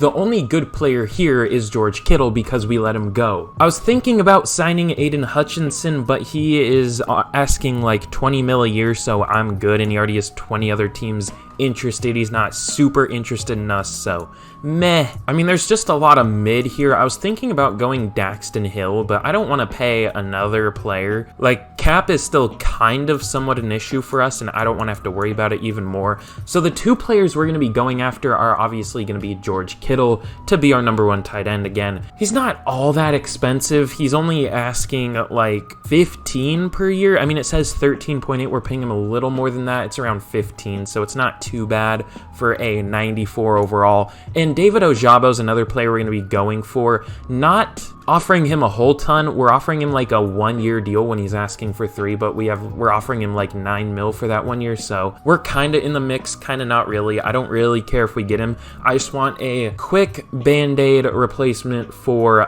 Samson Ebukam, so we'll see if we can get him, but let's see if either of these 2 players sign right off the bat, and neither of them do. Honestly, we might not get either of them. Well, that's tough. What if we go 1 year and just pay him like a lot of money? What if we go like 1 year 11 mil or something? Is he more interested in that? He is. We honestly might not get George Kittle, to be honest. Okay, I upped his contract. It's going to be like 16 to 17 mil a year. 8 mil signing bonus, or 8.5 mil signing bonus, 8-year salary. I fucked up every word there. It's going to be like 16 to 17 mil, basically. So let's see if either of them sign now. Both of them sign, but with who? Not us. George Kittle signs with the Bears, and David Ojabo signs with the Broncos. Shit. I think it might be time for a good old trade. This was like the hardest trade in the world to get to go through, but we're trading Mike McGlinchey and Jefferson, like our 5th receiver, and a 3rd this year for Evan Neal and a 6th next year from the Giants. Now, we're just basically upgrading Mike McGlinchey to Evan Neal in return for a depth receiver and a 3rd round pick. It might be an overpay, but Mike McGlinchey's been really bad. We'll see if Evan Neal can be a bit better. I am really hoping so. I don't know for sure, but I really hope so. So in the draft, the Texans have the number 1 overall pick. We have pick number 26. Not a great pick, obviously. I think I do know what I'm going to do with this pick, though. I think we're going to go David Kirkpatrick. He looks like an amazing tight end. He's 6'6", 243, 21 years old, out of Oklahoma State. Ran a 4.55, which was first for tight ends. Not the strongest in the world. He's basically like a Mike Gesicki type, maybe. Has elite speed and jumping, great change of direction, agility, and acceleration, but obviously only decent strength. Has first for vertical jump, that's great. Has A awareness, spec catch, pass block, deep route, run block, finesse, maybe even run block. Like, this guy looks really good. He's probably gonna have normal dev, but let's take him. And I called it. What the fuck? How does this dude have... I hate this game. I have Pick Up the Phone by Travis Scott stuck in my head so bad, but let's take Stephon Godfrey. He is a defensive end out of UCF. He's gonna stay at defensive end for us. He has more of a 4-3 defensive tackle build, / obviously 3-4 defensive end, but maybe we don't go with him. He really doesn't make much sense for us. He looks good, but he doesn't really make any sense. Ooh, this dude kinda does, though. I think we might go Luke McKenzie. We'll play him at defensive end, probably. He's 6'4", 293, is a little smaller of a defensive tackle, which is good for us. 21 years old, I almost said 21 reps on the bench. 33 reps on the bench, ran a 4.88 at the combine, elite speed. 4.88 is elite speed for a defensive tackle? Yeah, I guess so. But that makes me wonder, if he's only 4th, then who is faster? There might be some really fast defensive tackles here. He has A tackle, finesse moves, probably good player ec and awareness. Looks like a good player. Let's take him. And he has hidden. Nice. He should be a pretty good defensive end. And with the last pick, I think I'm going to show, we're going to go Justin Griffin. Elite change of direction and agility, decent bench press. Has a pass block, that's why I like him. Looks like a very good pass blocker. Not great in the run game, but looks like a good enough center. Let's take him, and he has hidden dev. Beautiful. So here's a recap of the draft. I'm a little disappointed, I'm not gonna lie. I thought David Kirkpatrick would at least be a very good overall. He's only a 75. Not bad, but definitely not worth a first-round pick for us. I was just banking on him having like a really good dev trait and a really good overall. Definitely doesn't have that. Not as good of a route runner as I thought he would be. Just not a great tight end. Not even listed as a top 32 tight end in the league, so not an ideal first-round pick, but hey, it is what it is. Luke McKenzie, he was a 71 defensive tackle. I moved him to defensive end where he goes down to a 70. Decent finesse moves for sure, good speed, strength. I'm surprised he's only a 70. He looks a lot better than that, but hey, he should develop a bit, at least only 21 obviously with that hidden dev. Justin Griffin is probably our best player that we took. Unfortunately, he's only going to be a backup unless we have someone really suck, then I might start him. But obviously a very good pass blocker, will be a great scheme fit for us in a very pass-heavy offense now. And then I started picking some players. Quentin Bozeman looks like a decent linebacker. He's whatever. I picked a random receiver. He's nowhere near as good as I thought he would be. And then Amir Randolph is maybe the smallest defensive tackle I have ever seen. He was a 61 defensive tackle, and then I moved him to defensive end, and he went way up. He went up to a 64. Not the best pick in the world, but like, why was he at defensive? Whatever, I don't know. He doesn't make sense as a defensive tackle. I don't know why he was there. This game confuses me at times, I'm not gonna lie. Okay, Debo's mentoring Frankie Greenberry. I think I'm gonna go medium route running. That's normally what I do now, unless we have like a deep threat scheme, then I'll go deep routes, but let's do medium routes and get that up a little bit. I think it boosts their release too, yeah, so +2 for each. That should be pretty good. So here's a look at the team going into year number 5 of the rebuild. We have some interesting situations here. Lots of positional controversy, we'll just say that. So the first one and kind of the major point of the offseason is tight end. I think I'm just gonna start Ethan Baker. He's a 75 overall, but he's 25 years old already is what I meant, at a 78 overall, but he does have that superstar dev. It's either him or we start the guy that we started in the first round, or picked in the first round, in David Kirkpatrick at only 21 years old. It's a tough situation, because sure, Baker has superstar dev, but tight ends don't develop as quickly, especially when they're a bit older, even though he does have that superstar dev. I feel like he'll hit maybe an 82. I don't know, that might be better, but Kirkpatrick's only 21, like I said. I don't know, man, it's really tough. I don't know what to do there. And then another positional controversy is at receiver. Frankie Greenberry actually has superstar dev. Obviously that 99 speed, this dude looks good, but I can't really justify starting him over Wolf or Ayuk or anyone like that, so I don't know what to do with him, but I would feel bad just wasting him here. Wolf's already 25, he's only a 79 overall, he's 3 years and only 6 overall higher than Greenberry with a lower dev trait. I'm gonna put Greenberry is the receiver 3. He's not a very good slot receiver, so they'll kind of split. We're kind of just grooming Greenberry to be the number 2, or number 3, I guess. And then on defense, we have even more controversy.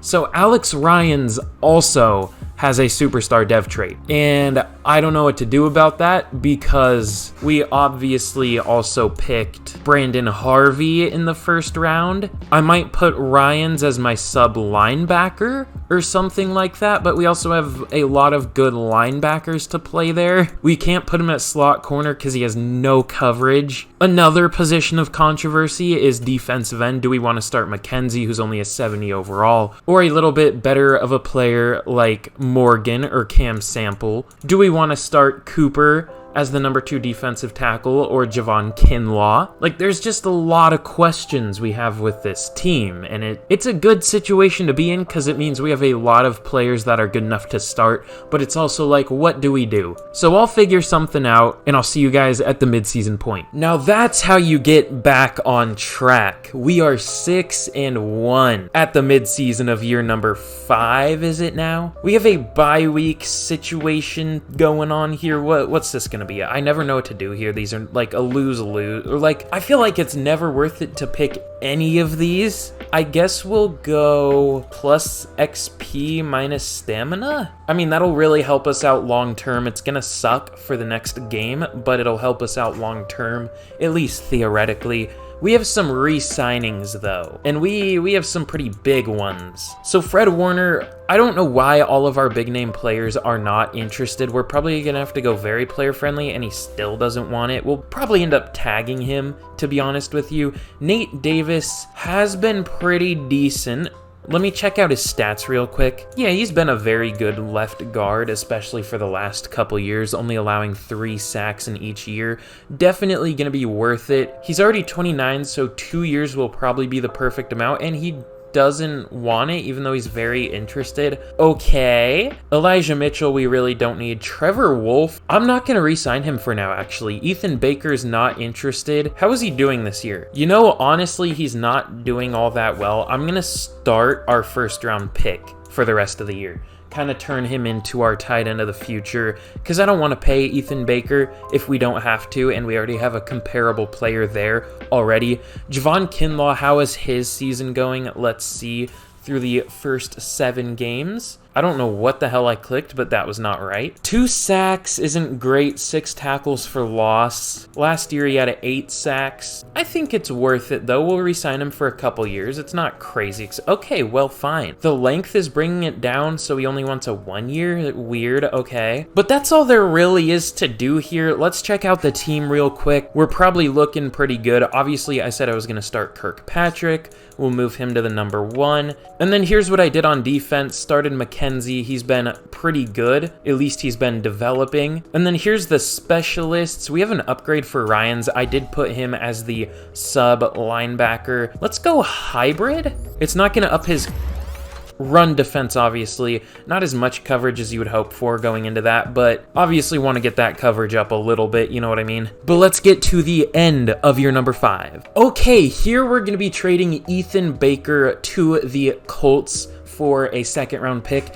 It's kind of weird to be a seller at the midseason when you're 6-1, but Baker's in a contract year. We're obviously wanting to get even better next year, so the 2nd round pick should help us theoretically. Just, we weren't going to re-sign Baker, obviously. He wasn't doing super well. We had a 1st round pick at tight end in this past offseason. It just makes sense to trade him. Okay, so at the end of year number 5, we finish 13-4, so definitely not too bad. Let's see how we did. So Trey Lance had 5,000 yards, 37 touchdowns, but 14 interceptions. You know, I'm going to be honest with you. He just has not been all that good. Obviously, I'm not going to cut him, but I was just curious how much it would cost us to get rid of him if I wanted us to trade him. I'm probably not going to, but it's on the table. He hasn't been amazing. Christian McCaffrey had 1,300 yards, 5.1 yards per carry, 8 touchdowns. He's been very good. Debo had 1,400 yards, 10 touchdowns.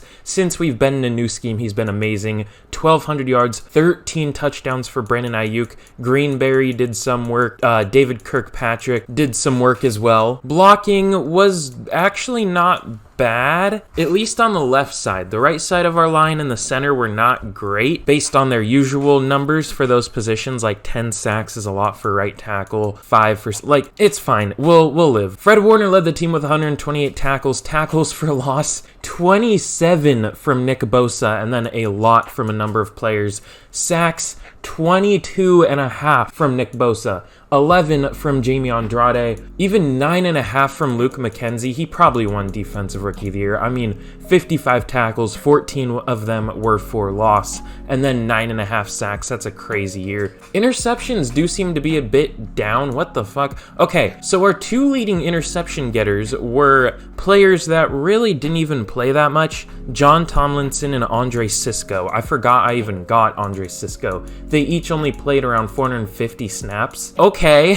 And then a number of players had 1 interception. So weird year. We had 7,000 offensive yards. Holy shit. And we were 10th in defensive. I feel like our defense really fell off. MVP goes to Russell Wilson. Dude, I know it's 1 year, but I'm starting to lose faith in Russ slowly. At the beginning of the year, I was like, it's just kind of a fluke. He'll turn it around. But I mean, against the Jags, he hasn't been great so far. A little bit of fourth wall break. That's the game on as I'm recording this. It might be over now, but yeah, dude, I don't know. But he wins MVP here. Trey Lance finally gets up here at number 6. Actually, might have been up there in the first year, but I don't know. Jameis on the Panthers. Damn, bro, they just love their mid, I guess. Offensive Player of the Year. Fucking, can someone else win, please? Cooper Kupp wins Offensive Player of the Year. Someone else. Chris Godwin, Alvin Kamara, please. Someone win. Gabe Davis on the Packers. Okay. Brian Edwards at an 82 overall. This is a weird fucking group. Brandon Ayuk up there at number 8. Surprisingly, no Deebo Samuel. That's weird. Defensive Player of the Year goes to Nick Bosa. Offensive Rookie of the Year goes to Ryan Osborne of the Rams.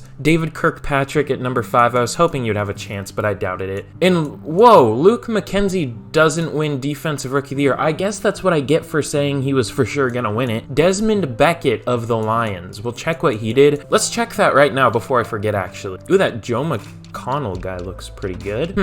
Yeah, no, that's fair. 117 tackles, 13 tackles for loss, 4 sacks as a middle linebacker, 4 intercept. Yeah, that's fair. I see it. That's a good year for sure. But damn, of course someone has to have like one of the better linebacker rookie seasons I've ever seen in the year where we are like clear favorite to win it. That fucking sucks. But let's take a look at the team before we get into the divisional and find out who we are taking on. Obviously, we're looking just very good. Everything about this team is looking amazing. There's nothing about this team that I'm like necessarily unhappy with. And just everyone's developing clearly. It's looking amazing. And then here is the defense. Obviously, we have some monsters here. Nick Bosa, Jamie Andrade, Fred Warner. How is... Ooh, Alex Ryans is up to a 75. I think I'm gonna start him soon. I don't know which safety I'm gonna get rid of, but one of them probably. And the crazy thing is, we actually have like borderline starting level depth, like Andre Sisco, Ryans, like I was saying, Cam Sample, Anthony Morgan. Like, this team is crazy deep. Trevor Wolf barely played at a 79 star. Elijah Mitchell, especially throughout the offensive line, we have a ton of good depth players there. Like, this team is absolutely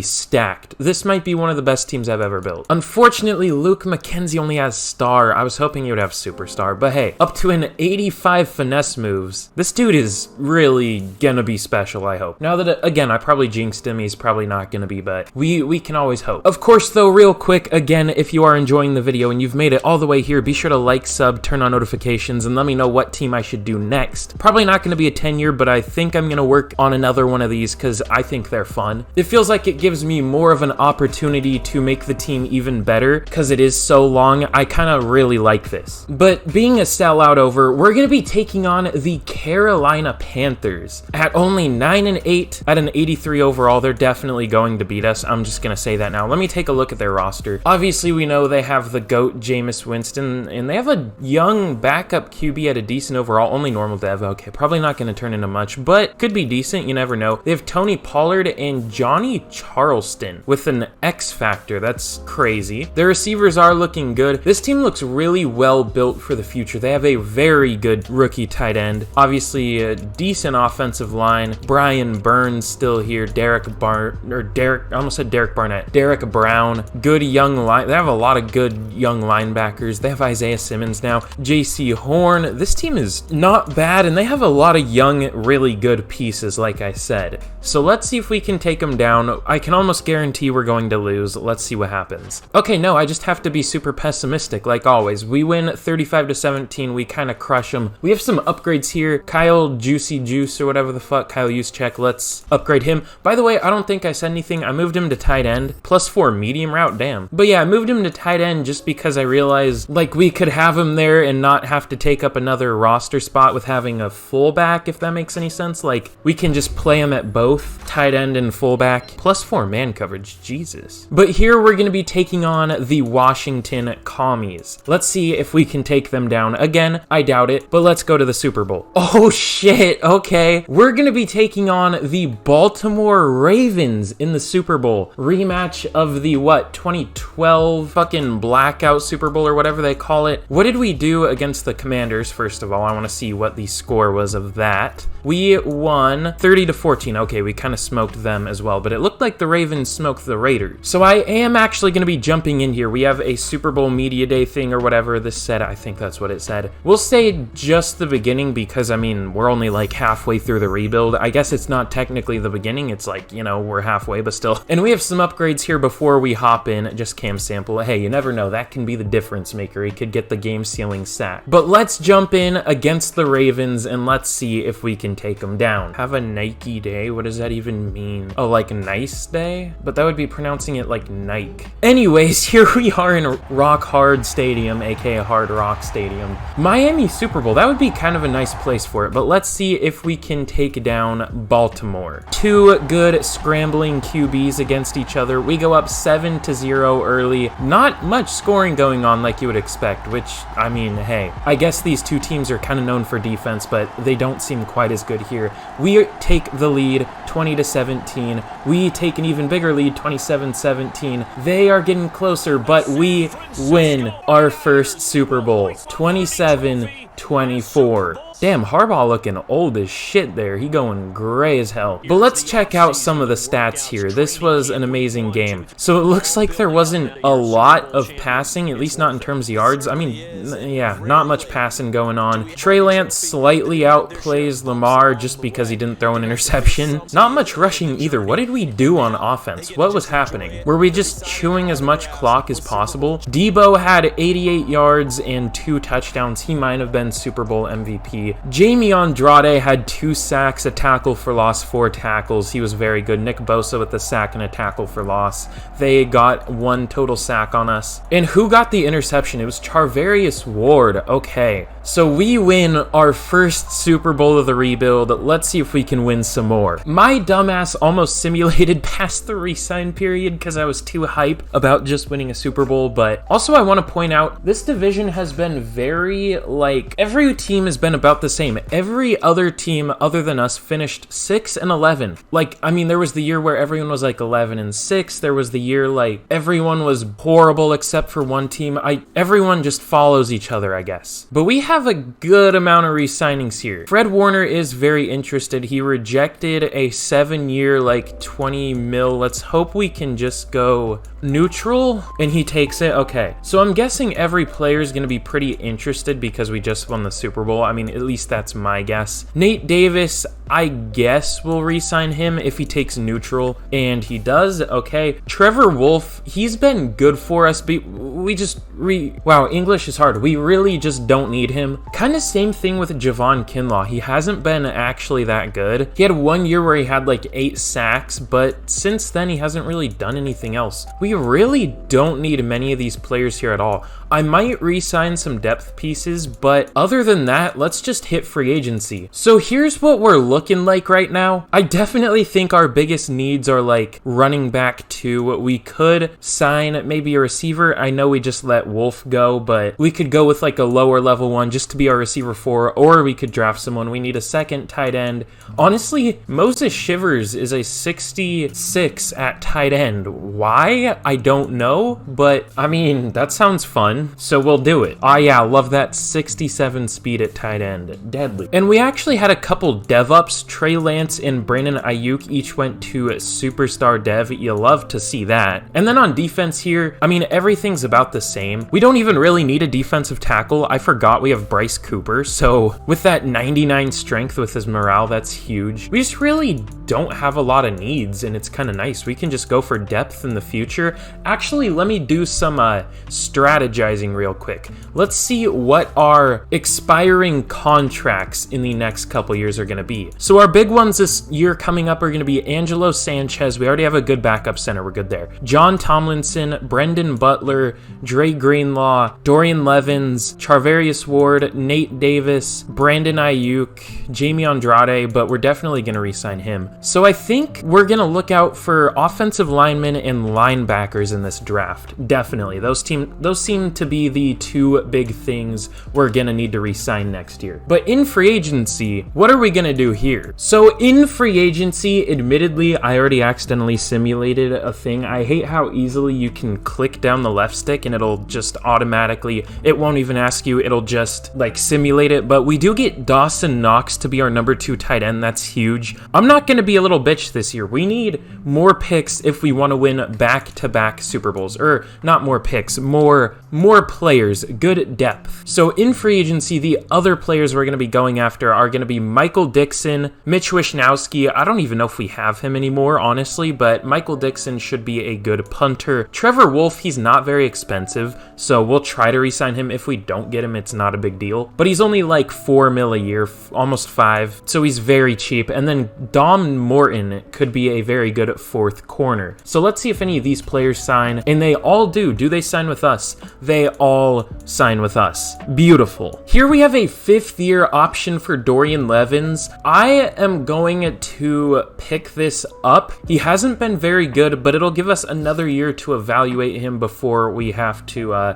extend him long-term. I definitely want to gain more trust in him because he's been very good. Like last year, he only let up 7 sacks as a left tackle, but he also let up like 15 or something a couple years ago, so not ideal. And then here's Jamie Andrade. I mean, obviously, we're going to pick that up. Yeah, it's no question. So obviously, the downside of the Super Bowl is you end up with the 32nd pick. The Bears have the number 1 pick. They were apparently the worst team. We have number 32, though. But hey, that's fine. We just won a Super Bowl. We'll be okay. This rebuild is already pretty much a success. It's pretty much just about making it even more of a success. So let's see, what do I want to draft here? And I actually went through and added a whole draft board and everything once again, because I wanna win them back to back. It's gonna be tough. We probably won't be able to do it, but I want to win them back to back. You know, only see awareness. Hold on. I don't know which guy's better. He has a play rec, pursuit, impact block, tackle, but this guy's a year younger, a little faster and stronger. Let's go Kenny Stanton. He only has normal dev, but we're gonna play him at defensive tackle. He should be a good overall. He'll just be a 3rd defensive tackle. So I'm not too upset that he doesn't have a dev trait. Maybe the other guy would have, but I think we get a good player either way. And actually, the other guy's still here. His name's John Younger, but he is older than the other guy, but looks better, as a lot of A's across the board. Let's go with him too. And he does have hidden. Okay, it all works itself out. He would have been the better pick, but we get both of them anyways. So our defensive line is going to be nice now and nice in the future. Homeboy was named Lennox. What the fuck kind of a name is that? Here I think we're going to go Matt Vance, I guess. So he looks really good, right? He's 6'5", 22 years old, 306 pounds, has a awareness, impact block, pass block, finesse. But then you go to his combine and he put up 23 reps on the bench, which was more than likely last, and only ran a 5.17, which you would expect a little higher for an agile player. But I think his attributes are good enough that he could be a good player, so let's take him. And he does have hidden 78 strength as an offensive lineman. Good lord. But hopefully he's a good player regardless. We're gonna need to get that strength up somehow. We're gonna have to send him off to fucking Guatemala, get him some of those steroids and shit. I don't know. There's so many good defensive tackles this year. This guy looks crazy. Do we need a 3rd defensive tackle from this draft? No. No. But do I want one? Yeah, I do. He ran a 4.8, 4.78, or 4.74 at his pro day, has really good strength. A finesse. Yeah, let's take him. Only normal, but I think I'm going to play him at defensive end because he's a speed rusher. He should be good. And with, I think, the last pick I'm going to take here, we're going to go DeAndrew Hamilton. He ran a 4.41 at the combine, 27 reps on the bench, great vertical and broad jump,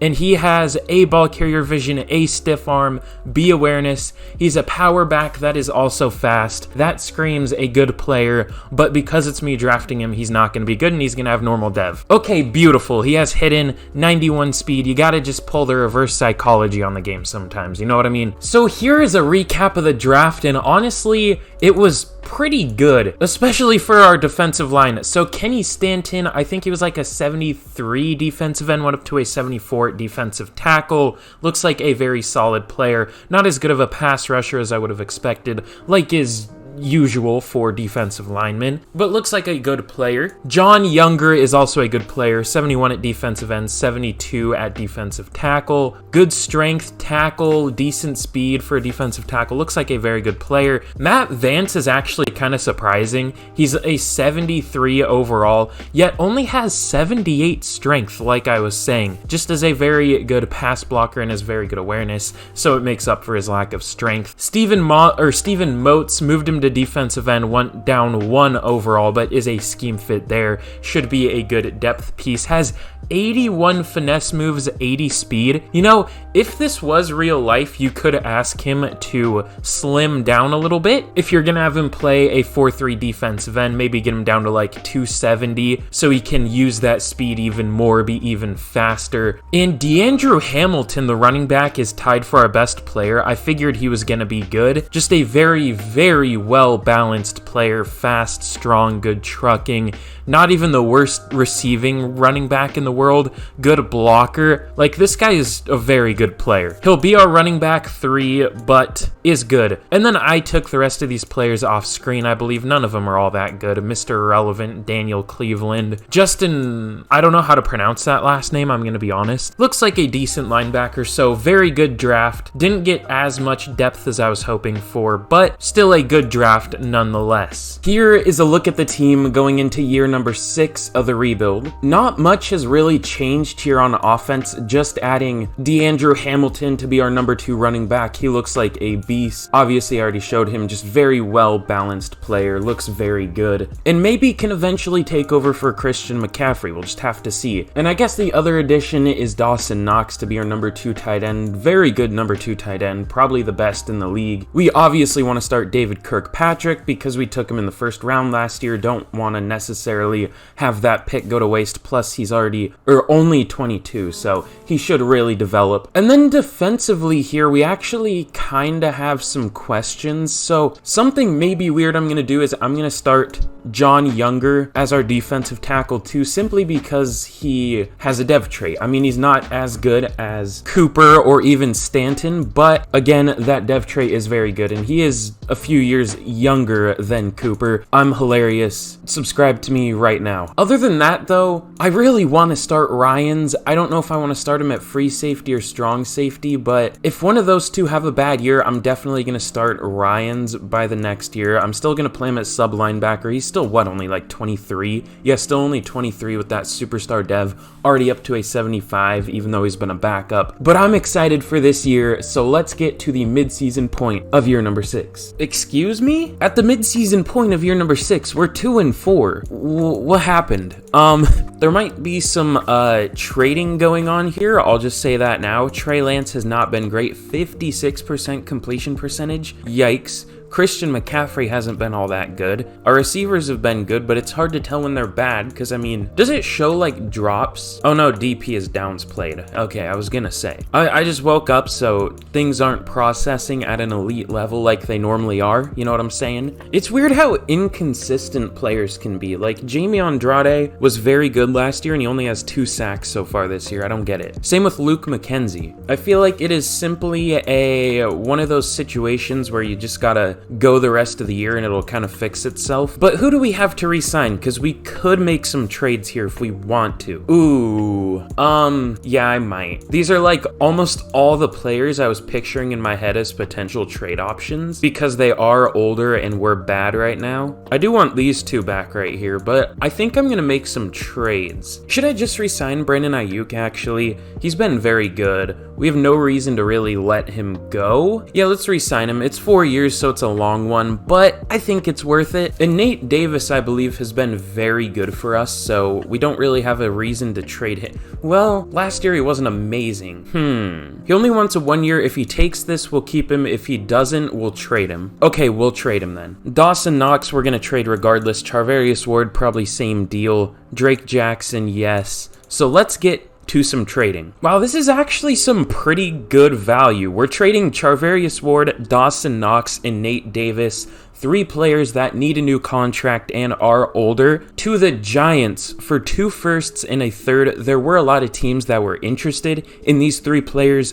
I just tried to make it make the most sense because they actually really needed these 3 players. Some teams had interest, but they would have been barely upgrades and much older players. So I was like, but this team made a lot of sense. So 2 firsts and a third for those 3. I think that's pretty good. We're kind of scamming teams now. We're trading Jake Jackson, Williams, the receiver, I don't remember his name, and Dre Greenlaw, all to the Lions, in return for a first and a third and a fourth this year. Again, this is kind of a scam, but it's like, have you ever seen those videos on YouTube that are like scamming, like a scam call center, like basically just getting revenge on them? It's kind of like one of those, like it's a necessary evil, you know what I mean? So either we're gonna be building a super team or this is gonna fail miserably and we're gonna end up as a bottom feeder. I don't know, but we're gonna be trading Angelo Sanchez, Cooper, and Talanoa Hufanga to the Bengals for a 1, 2, and a 3 this year. Sanchez because he hasn't been playing that well, Cooper because he doesn't really play,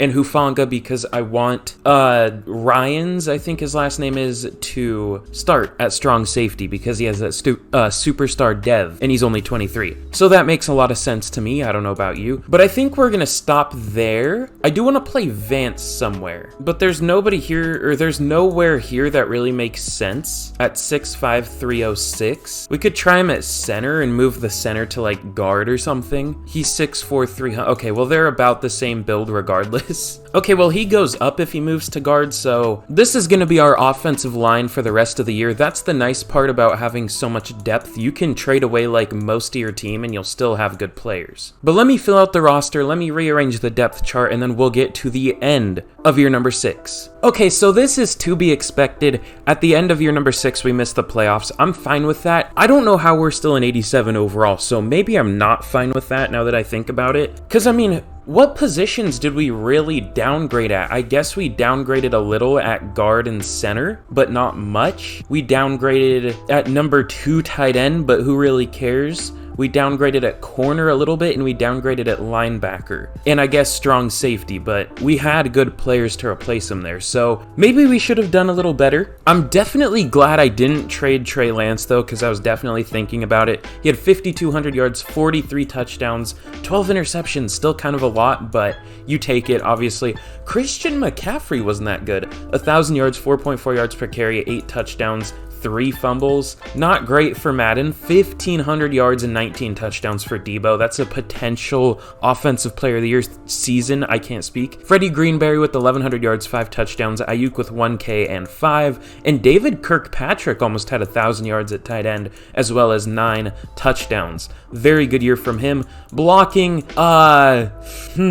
maybe some mistakes were made on the offensive line. It looks like everyone just played horribly. Maybe the chemistry is gone. We'll make that excuse. Maybe they'll be better next year. I don't know. Defensively, I see something crazy. 134 tackles for John Tomlinson led the team. Couple more players over 100. Tackles for loss, Nick Bosa with 21, the funny number. Bofa got 21. Jamie Andrade had 18. Younger with 15, and McKenzie with 10.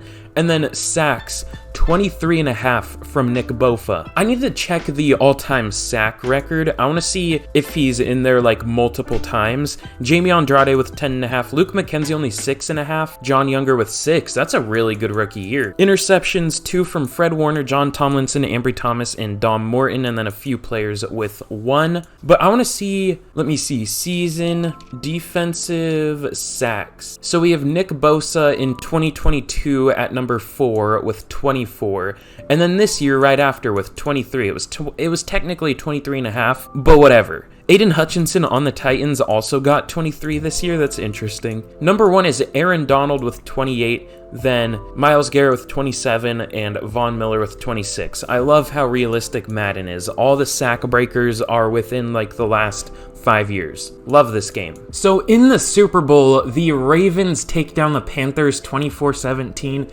That's like one of the better teams from the mid-2010s in the Panthers against one of the better teams in the late 2010s and I guess early 2010s. That's interesting. But we have some re-signings here. What do we want to do? So I definitely want John Tomlinson back. It just doesn't look like he wants to come back, honestly. We'll offer him very player-friendly and he doesn't accept it. That's kind of to be expected. I'm guessing it would be like almost 30 mil to tag. Oh no, that's actually... that's not bad, but is it worth it? 1 year, 16... I would almost rather just sign him in free agency or just sign somebody else, to be honest. How was Brendan Butler this year? Was he decent? Let up 3 sacks. As a right guard, you hope for less than that even, so we'll let him walk. I mean, honestly, there really isn't anybody here we want. I'll re-sign Marco Keaton. He was just a random free agency signing I picked up, but he's a pretty good overall, and he's only 25, so we'll do that. And other than that, I guess I'll just let everyone else go. Let's get to free agency. Also, I just realized that was our very first losing year. We haven't had one particularly close either. I guess we went 10-7, but that was our worst. So, you know, disappointing that we finally have one, but I guess it's good that we haven't had one until now. This looks like a kinda not great free agency class again. It seems like they really nerfed it, I guess, or I don't know. Just not many good players hit free agency anymore. Ooh, superstar dev, you say? What's his scheme? Is he like a pass rusher? No, he's a run. Wait, I clicked on the wrong player. Yeah, he's a power rusher. So not really a scheme fit at all. We only run speed, and obviously our linebackers are not pass rushers, so that wouldn't really work out. Damn, okay, so I was looking at the roster to see what positions we want or need to sign, and we had a few dev ups, so Trey Lance goes up to Superstar X Factor. Hasn't really developed in overall, but he's been playing well. He has a very good dev trade, obviously. I'm surprised he hasn't really been developing. He just never really seems to, for some reason. I don't know why, but he just doesn't. And then David Kirkpatrick, our tight end, actually went up to star. It would have been nice if he had that to begin with, and honestly, I thought he would, but at least he gets it now, you know, better late than never. And defensively, we didn't really have anyone dev up, but just looking at needs here, we might go with corner, linebacker, even safety. Brandon Harvey hasn't really done anything. And offensively, we might need a guard for sure. Number 2 tight end is once again a need because we were kind of sellers at the midseason last year. So let's see what we can do. So in free agency, I wasn't gonna do a lot, but I see Kenny Clark there, still at a 90 overall, only wants a 1-year deal, is very interested in us. It would be kind of stupid to not at least try to offer for him. And he is very interested in us. Clearly, he has a lot of full 5 bar, whatever you call him. He basically has full interest in a lot of teams, but he actually is interested in us, not just because of the money. So it's very intriguing. I don't know for sure if he will sign. We're at the top of his list. I don't know if the order really matters for anything, but it's there. And then we're going to obviously try to bring back John Tomlinson. We're having to overpay him. I don't even know if we're going to get him. We are at the top of his list. We'll have to see. And then we're going to go after just a random corner, Kewan Oliver. It's just a cheap little deal. I just saw Star Dev and I was like, ooh, we could use some corner depth, so maybe he'll develop. And I actually like signing like zone corners because that, well, it doesn't show it there, but you can easily get their man coverage up with slot upgrades. So it kind of gives them more upside in this scheme, if that makes any sense. Because their zone's already good, you can get their man good and make them a very good corner. But let's see if either of these 3 sign right off the bat. 2 of them sign. Oh my God, you're kidding. Neither of them with us. Kenny Clark would rather play for the goddamn Jaguars than with us. And John Tomlinson goes to the Bengals. I don't even care, Kiwan, just make your decision. I don't care who you sign with. He signs with us. Sick, dude. 5th year for Brandon Harvey. He really has not been worth it. I'll check his stats out real quick. Maybe his stats have been like sneaky good, like he has a lot of pass deflections, hasn't allowed a lot of catches or something like that. I don't know, but those are kind of like volatile, I guess is the word, like just inconsistent. Let's see, pass deflections, he had only 2 and allowed 27 catches. Yeah, no, I'm good. I honestly might trade him now. That's pretty terrible, actually. Well, I guess some of our other players like Dom Morton did worse. I don't know. Did I ever check out yearly awards now that I think about it? I don't know if I did. Well, Joe Burrow won MVP. That's very interesting. Trey Lance at number 6. Debo won Offensive Player of the Year. That's what I was hoping for. Okay, I'm glad I looked. Debo wins Offensive Player of the Year. Beautiful. Trey Lance at number 10. Defensive Player. Wow, we get both. And we only go 8 and 9. Nick Bosa goes and wins Defensive Player of the Year. God, Uchenna Nwosu's been so good in real life, by the way. He's very underrated. Maybe I'm biased, but like he's been very solid. DeAndre Hamilton all the way down at 6, but he was our backup running backs, to be fair. Backup running backs, so that's understandable. And John Younger wins Defensive Rookie of the Year. I didn't see a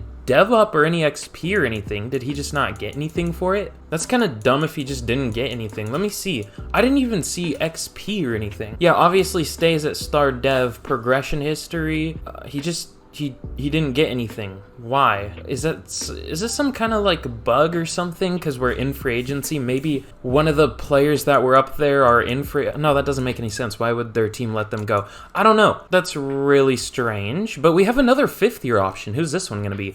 Demetrius Bingham, our 3rd corner. Definitely, yeah, I guess so.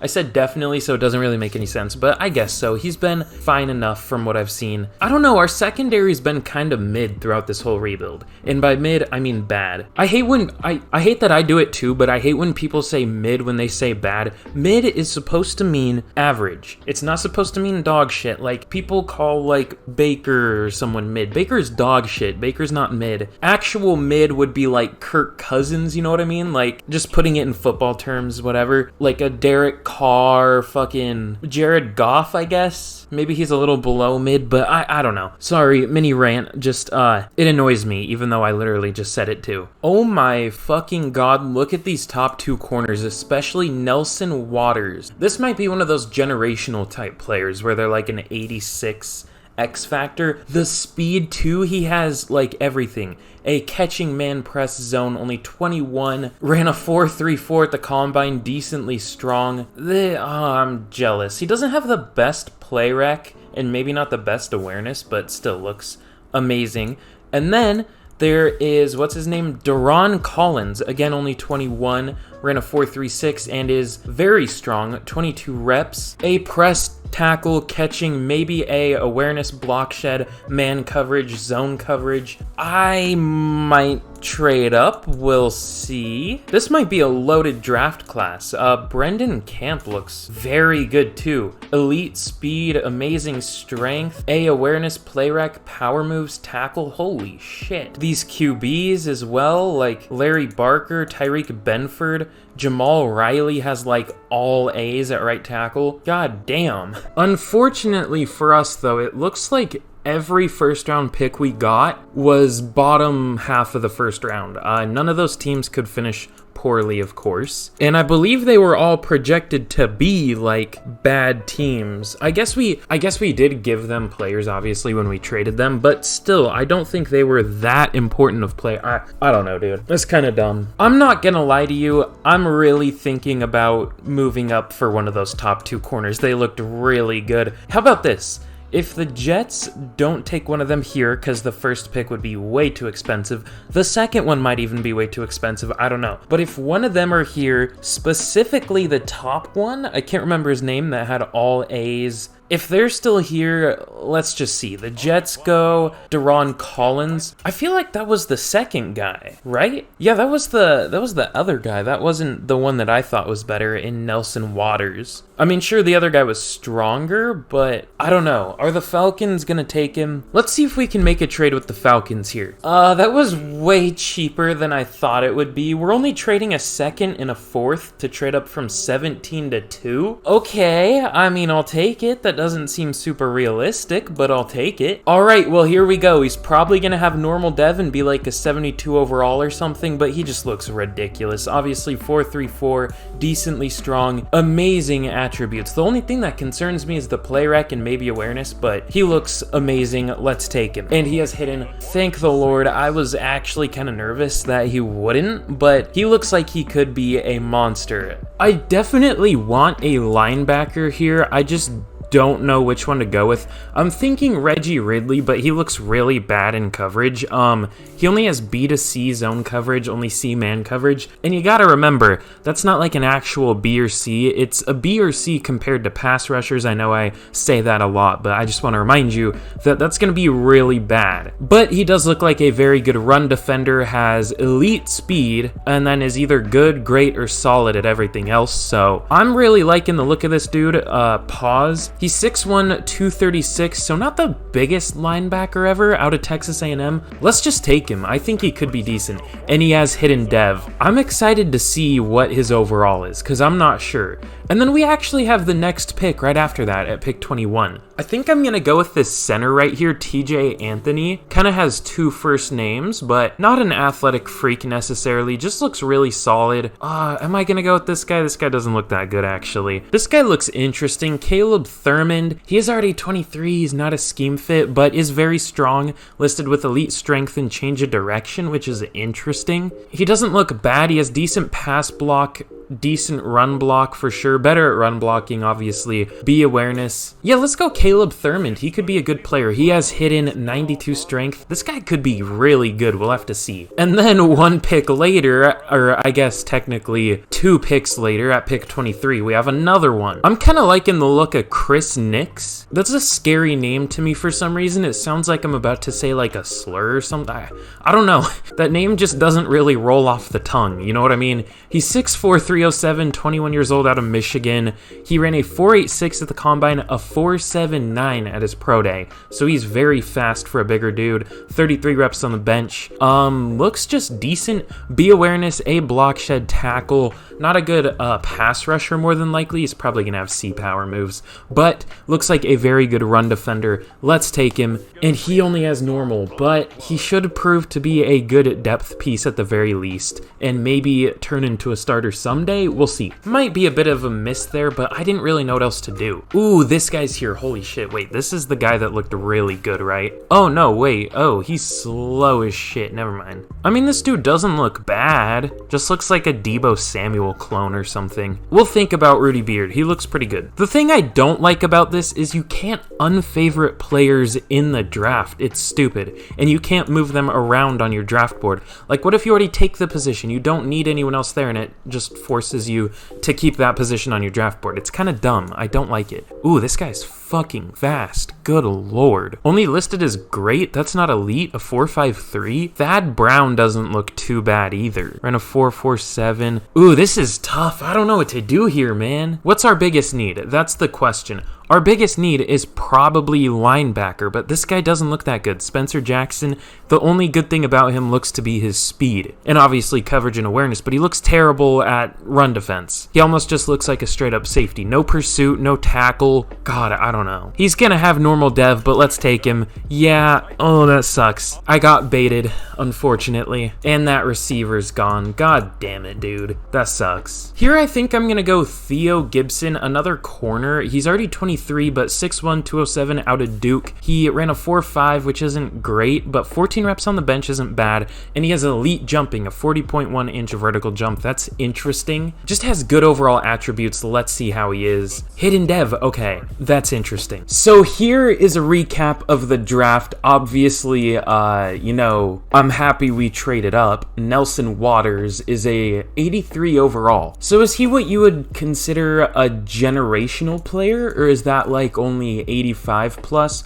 because I checked and the other corner was an 85 overall and he did have Superstar X Factor. I did not check our guy, obviously, and I was pretty right about all the players that I said would be good. I think I said Jamal Riley would be really good. He's a 79. He only has star. And I think the other one was Brendan Camp. I didn't check his dev trait. It's at least hidden. He's probably very good. And Larry Barker, a 77 overall QB. That's pretty hard to hit. What's his dev trait? He only has star. Okay. And then Tyreek Benford, the other QB, only has normal. So either way, though, this was a very stacked draft class by today's standards. I mean, back like 5 years ago, this would be a really, really weak draft class. But, you know, it's harder to get those 80 plus overalls clearly. You're lucky to see one in a draft. But we did very well clearly. I already moved everyone's position around to where I think they're going to play. The next pick we made was Reggie Ridley. He's a very fast linebacker.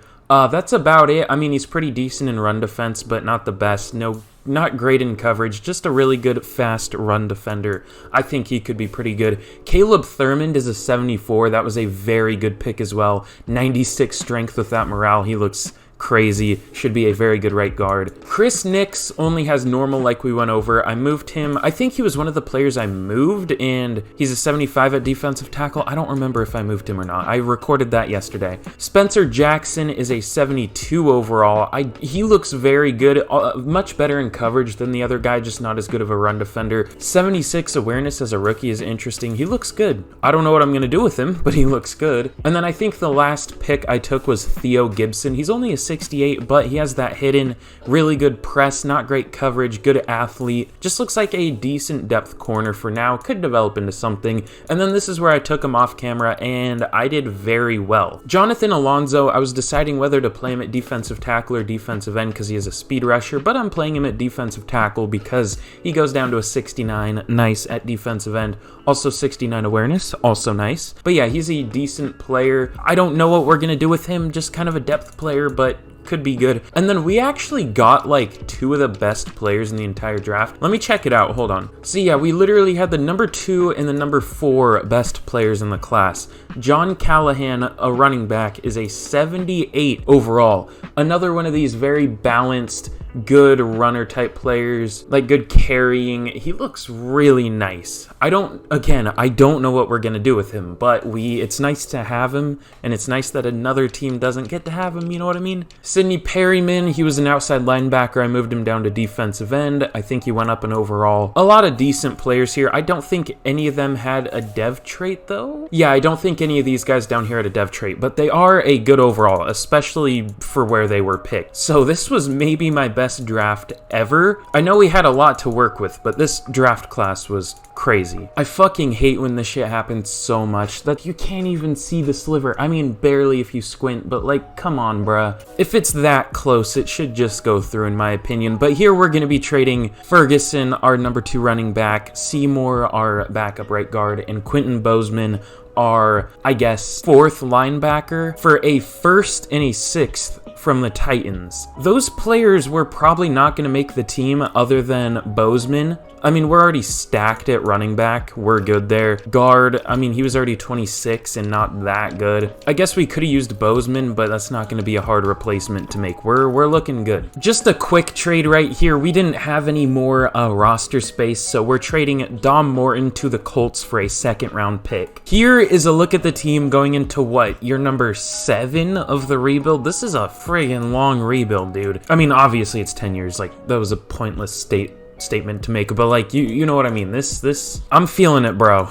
But really not much is different on offense at all. The only thing is what, Caleb Thurmond at right guard. He should be pretty good. And I guess we replaced our center. We're starting Matt Vance. Hopefully he's better than what, Alvarez was the last guy. And I guess Justin Griffin's technically a new starter. He wasn't last year because I guess it was the Titans guard. I can't remember his name right now. I just woke up.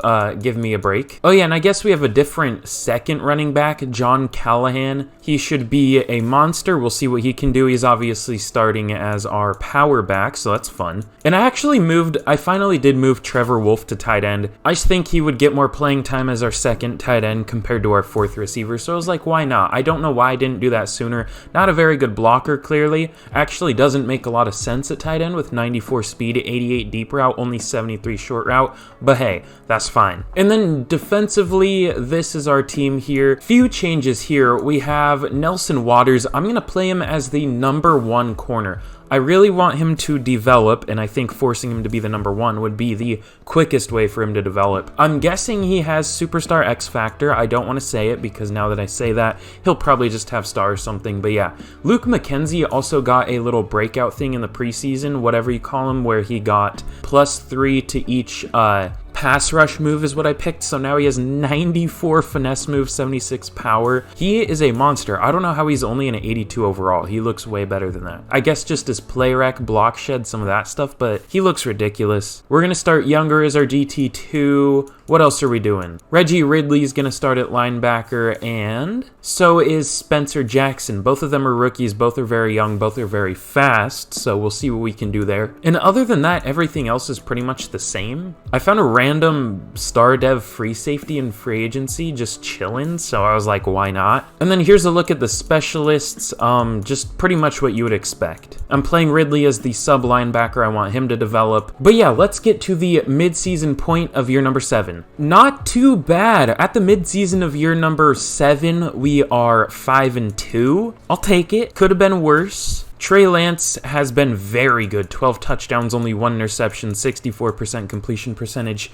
2,000 yards. Christian McCaffrey, though, he hasn't been that good. Only 3.8 yards per carry. That's interesting. It might be time for us to move on from him. He is getting a bit older. Offensive line is doing very well. We have a couple potential members of the all-castration team. Justin Griffin, which is very impressive at left guard, and Matt Vance, also very impressive. Defensively, not a whole ton of pressure. Nick Bosa with 6.5 sacks, and Luke McKenzie and John Younger each with 3. Luke McKenzie had another breakout thing and got 10,000 XP, so now he's up to an 84. He's been a very big surprise. He's been very good. And only 2 interceptions on the year, Reggie Ridley and Nelson Waters. Is this like a third Ridley brother? There was Calvin Ridley, Riley Ridley, who I liked a lot but never worked out, and now Reggie Ridley. That's interesting. We have some upgrades here, though. I'm curious to see who this is. Ooh, Alex Ryans. Alex Ryans hasn't really been developing as quick as I thought he would. Let's go hybrid or something just to get his coverage up a little bit. Should be some man coverage, +2 man, +2 awareness. Not too bad. And of course, like always, we got our re-signings here. Ooh, okay.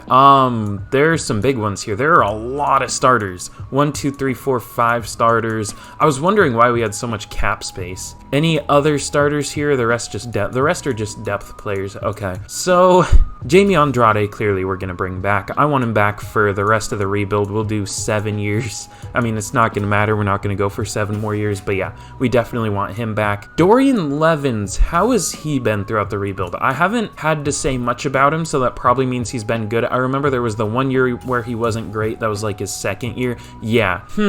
He's really up and down. He was amazing his rookie year, horrible his 2nd year, amazing his 3rd year, horrible his 4th year, and he's amazing so far this year. So does that mean he's on pace to be horrible again next year? He's not that expensive. If he takes neutral, I'll re-sign him. If not, then I don't know. Yeah, we'll see, man. We'll see. Frankie Greenberry, I definitely want back. We'll go 4 years at neutral, and he takes it. Cool. Brandon Harvey hasn't really been all that good, so I don't think I'm going to be re-signing him, unfortunately. I mean, he has the GOAT name, clearly. He got my name, but yeah, just not... Those are horrible stats. Like 2 interceptions in his career. Oh god, he's been horrible. We won't re-sign him. Alex Ryans, I will re-sign, not necessarily because he's been great, but just because he has that superstar dev, and he's kind of been one of my guys throughout the rebuild. You know, I was wanting him to start for a while, and then now he finally is, so that's fun. And also, I don't normally show this, but I'm gonna show me picking my focus position. So I set the 2 as outside linebacker and safety. It looks like like none of them are necessarily strong in this class or weak. And it looks like we're going to be losing a safety, so we're definitely going to go safety. I feel like 13-4 is just our record. That's been, what, our third or fourth time going 13-4? That is amazing. This has been a crazy successful rebuild. Oh, Nelson Waters. I want to see what his dev trait is. Okay, of course it's X Factor. I mean, we're not really surprised there. We'll go slot. Good upgrade there. Yeah, he has X Factor. Looks amazing. I wonder if he can hit a 99 by the end of this rebuild. I mean, he has, obviously, the X Factor. He's only 21. He's already an 87 overall. Probably an 88 by the end of the year. Like, that dude's crazy. But let's see who we're going to be taking on in the divisional. Obviously, we get the first round bye. It's going to be maybe a division rival. It is the Seattle Seahawks. Okay. My favorite team, obviously. So I guess it's not a terrible thing if we lose to them. You know what I'm saying? I mean, they're not the actual Seahawks, so I don't really care if they go on to win the Super Bowl or anything here, but still. Trey Lance was very good once again. 4,800 yards, 40 touchdowns, 8 interceptions. I don't know why I was wanting to trade him earlier on. Well, he wasn't great earlier on, but he really turned into a good player. Christian McCaffrey was solid for sure. 1,100 yards, 4.5 yards per carry, 7 touchdowns. John Callahan was a touchdown vulture with 11. What's his dev trait, though? Is it revealed? It's not. What? He's only had 307 snaps, but he got 11 touchdowns? Here it's... Wait, what? Here it says 181. Oh, maybe he got snaps on, like, special teams or something? I don't know. Receiving, we had 3 1,000-yard receivers. Debo, Frankie Greenberry, Brandon Ayuk. Greenberry and Ayuk had over 10 touchdowns, or 10-plus touchdowns, I should say. David Kirkpatrick, 787 yards, 8 touchdowns. Blocking, yeah, Dorian Levins, I'm not going to re-sign him. So it looks like he broke the streak of being up then down then up then down because he had 2 back-to-back down years. I kind of figured he would. I was being hopeful that he wouldn't, but yeah, we're not going to re-sign him. Justin Griffin was very impressive though. Only 2 sacks as a left guard. You love to see it. Defensively, ooh, I see another really good stat. I know I say it every year, but you already know what I'm talking about. But Spencer Jackson, 155 tackles? That's probably Defensive Rookie of the Year for sure. That's an insane stat. Also, 10 tackles for loss, a sack and a half, 2 picks. That's probably Defensive Rookie of the Year. Reggie Ridley, though, might give him a little run for his money. 122 tackles, 3 tackles for loss, half a sack, 3 interceptions. Really only beat him in interceptions, so probably not, but he could be like 2 or 3. Now watch, I say all that, and Spencer Jackson isn't even going to win it, probably. Tackles for loss, Nick Bosa and Jamie Andrade and Luke McKenzie each had 19. John Younger with 12, Spencer Jackson with 10. Sacks, 18 from Nick Bosa, Jamie Andrade with 10.5. 6 for Luke McKenzie, 5.5 from John Younger. I almost said Johnny Younger. Good amount of sacks, though, and even some all the way down here. Pretty good amount. Interceptions, hardly any. 3 from Reggie Ridley, 2 from Spencer Jackson, only 1 from Nelson Waters and Alex Ryans. Our linebackers carried. These 2 players had 5. The rest of the team had 2. Interesting, for sure. Oh, I almost forgot. Let's check out yearly awards. I don't know why I've been forgetting that. I don't even know if I checked it last year, to be fair. Joe Burrow wins MVP. Trey Lance at number 2. No, I didn't realize he was going to be that close. I thought he would be like down here, but apparently there weren't any amazing quarterback seasons this year. Well, not that Lance wasn't amazing, but just I thought there would be some like insane seasons like there usually are. Mac Jones on the Giants, what the fuck? Okay, Offensive Player of the Year goes to Luis Barron, maybe a replacement for Cooper Kupp. Like, is he playing in the same role or something? I don't know. Trey Lance at number 7. Defensive Player of the Year goes to Micah Parsons. Damn. Nick Bosa at number 2. Is that like the first year Nick Bosa hasn't won it? Jamie Andrade at number 10. Offensive Rookie of the Year goes to Brett Stewart. John Callahan at number 2. I didn't realize he would be in the running for that either. Would have been nice for him to win that. Rayshawn Forbes, one of our receivers, at 10. And defensive, it goes to Spencer Jackson. Okay, we get the top 2. Reggie Ridley at number 2. Nelson Waters at number 6. He didn't have an amazing rookie year, but he was fine.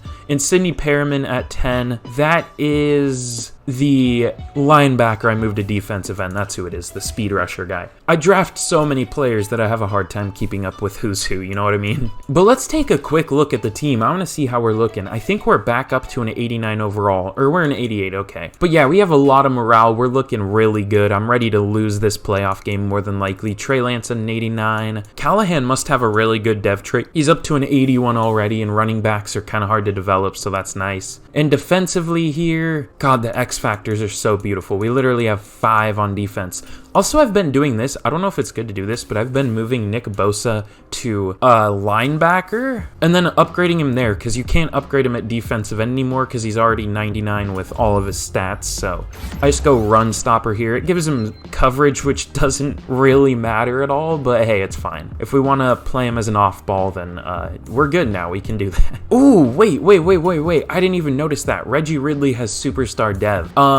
That's huge. And actually, hopefully, Spencer Jackson can get a star dev from winning Defensive Rookie of the Year. This could be a really nice defense again. I mean, it kind of fell off for a few years, but it's back up to an 87. We could get a couple dev traits there, maybe a better safety. This is looking good. I'm liking the look of this here. But we have playoff rivals. Let's see what we're doing here. Let's go. I think chess match might be more important for us because we have a younger defense. I know we do have some older players like Bosa, Warner, Andrade at this point's getting a little bit up there. He's probably like 26, 27, but most of our defense is very young, so we'll go chess match. I think that would be more beneficial for us, so we'll do it. Because we already have the hit power. We have players like our strong safety with 99 hit power. But let's see if we can take down the Seattle Seahawks, or Seahawks as a 49ers fan would call them. And we lose to them. I called it. Let's get to the offseason. Okay, so in Super Bowl number 63, the Chiefs smoke the Giants 45-28. Unfortunate that the Seahawks couldn't even make it, and the team that beats the Seahawks just gets blown out. So, yay.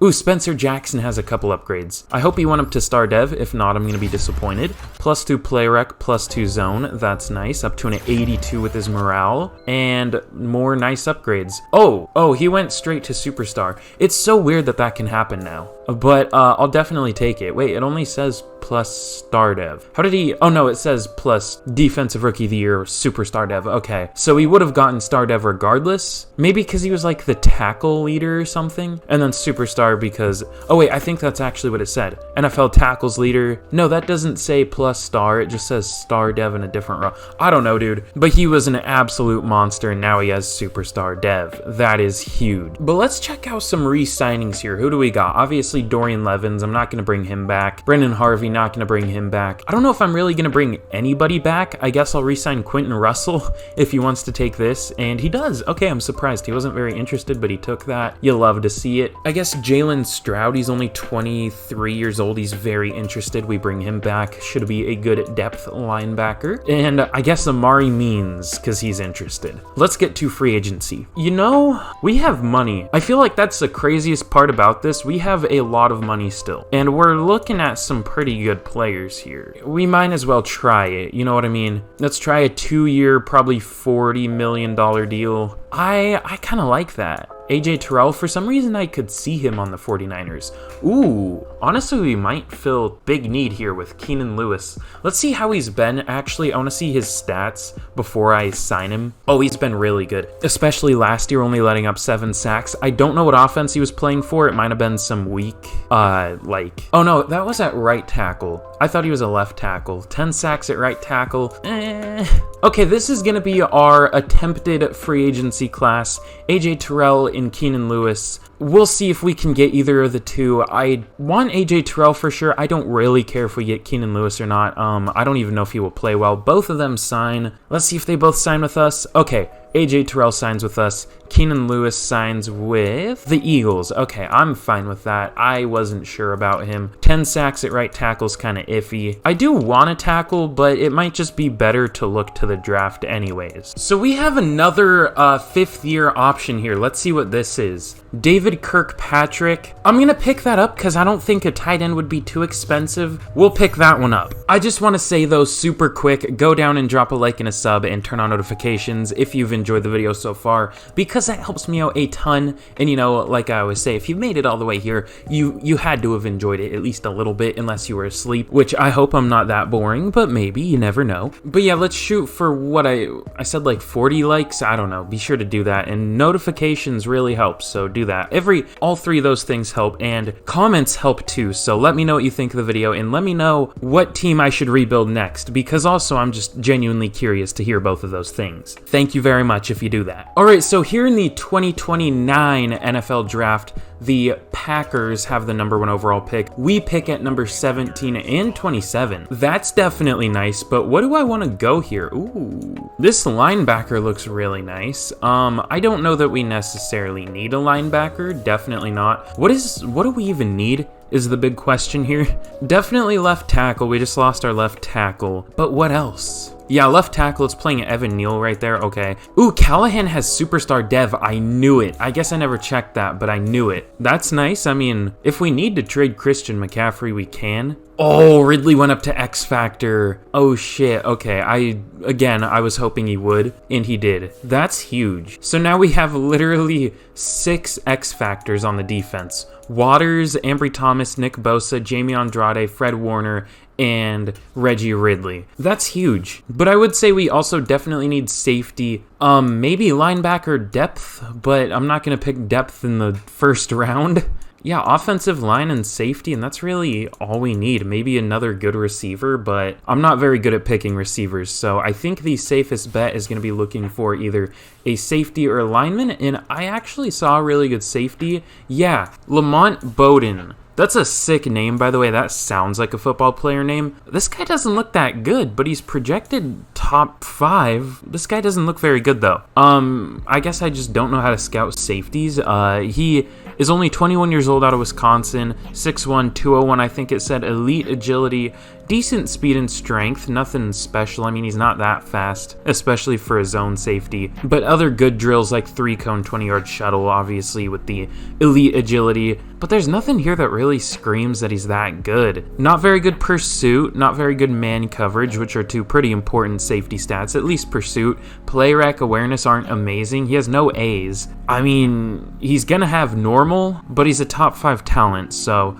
let's take him. And yeah, he has normal, but should be a good player. I don't know how I feel about that pick, I'm gonna be honest. That guy didn't look that good. I mean, we know he was a good overall, but holy fuck me. Is this guy any good, or is he just fast? I mean, If he didn't have that speed, he would be terrible, but he does have that speed, so he could be very good. Let's take him. 99 speed, hidden dev. That's a pretty good 4th receiver. And we have another first-round pick. I didn't even remember how many I had. I think I'm finally going to go with a left tackle here. I think that is going to be... Is this guy any good? Andrew Macklin. This is one of the guys I focused. Not very strong. Very good pass blocker, obviously. Oh, yeah, he's really good at pass blocking, but that's about it. He has elite change of direction. Yeah, I'm sold now. Only 21. He should be good. What? Normal dev? Ooh. I might go with another lineman, actually. See, that's why I wish it would show you their dev or their overall, because now I don't know if I need to go with another one or not. I guess that's their thing. Like, they don't want you to know if you got a good player yet, so you don't take, which is kind of stupid, right? Like, it just makes it annoying. It doesn't necessarily make it more challenging. I mean, I guess it does, but it just makes it kind of annoying. Also, I focused this guy. I just didn't scout him. It feels like it always does 2 and then ignores one of them. Am I really gonna take another defensive lineman? I don't know if I am. Do I want Tyree Harris? He's fast.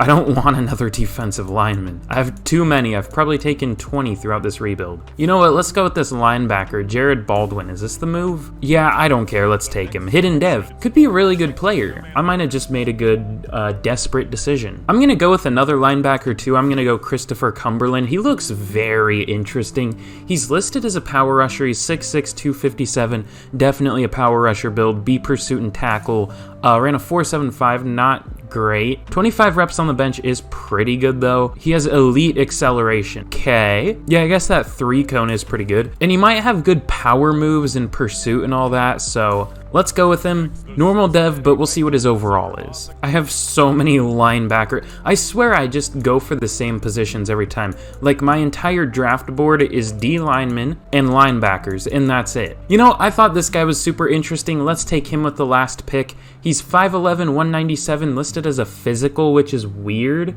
because that's not exactly like a possession type receiver build. 21 years old out of LSU, but he has like A spec catch, B release, B deep route. Like, this guy is interesting. The problem with him, though, is he ran a 4.65. That's the only problem with him. I mean, good reps, good broad jump, good vertical jump. The 4.65 is probably why he's projected to go day 3. But he seems like a fun player. Let's take him.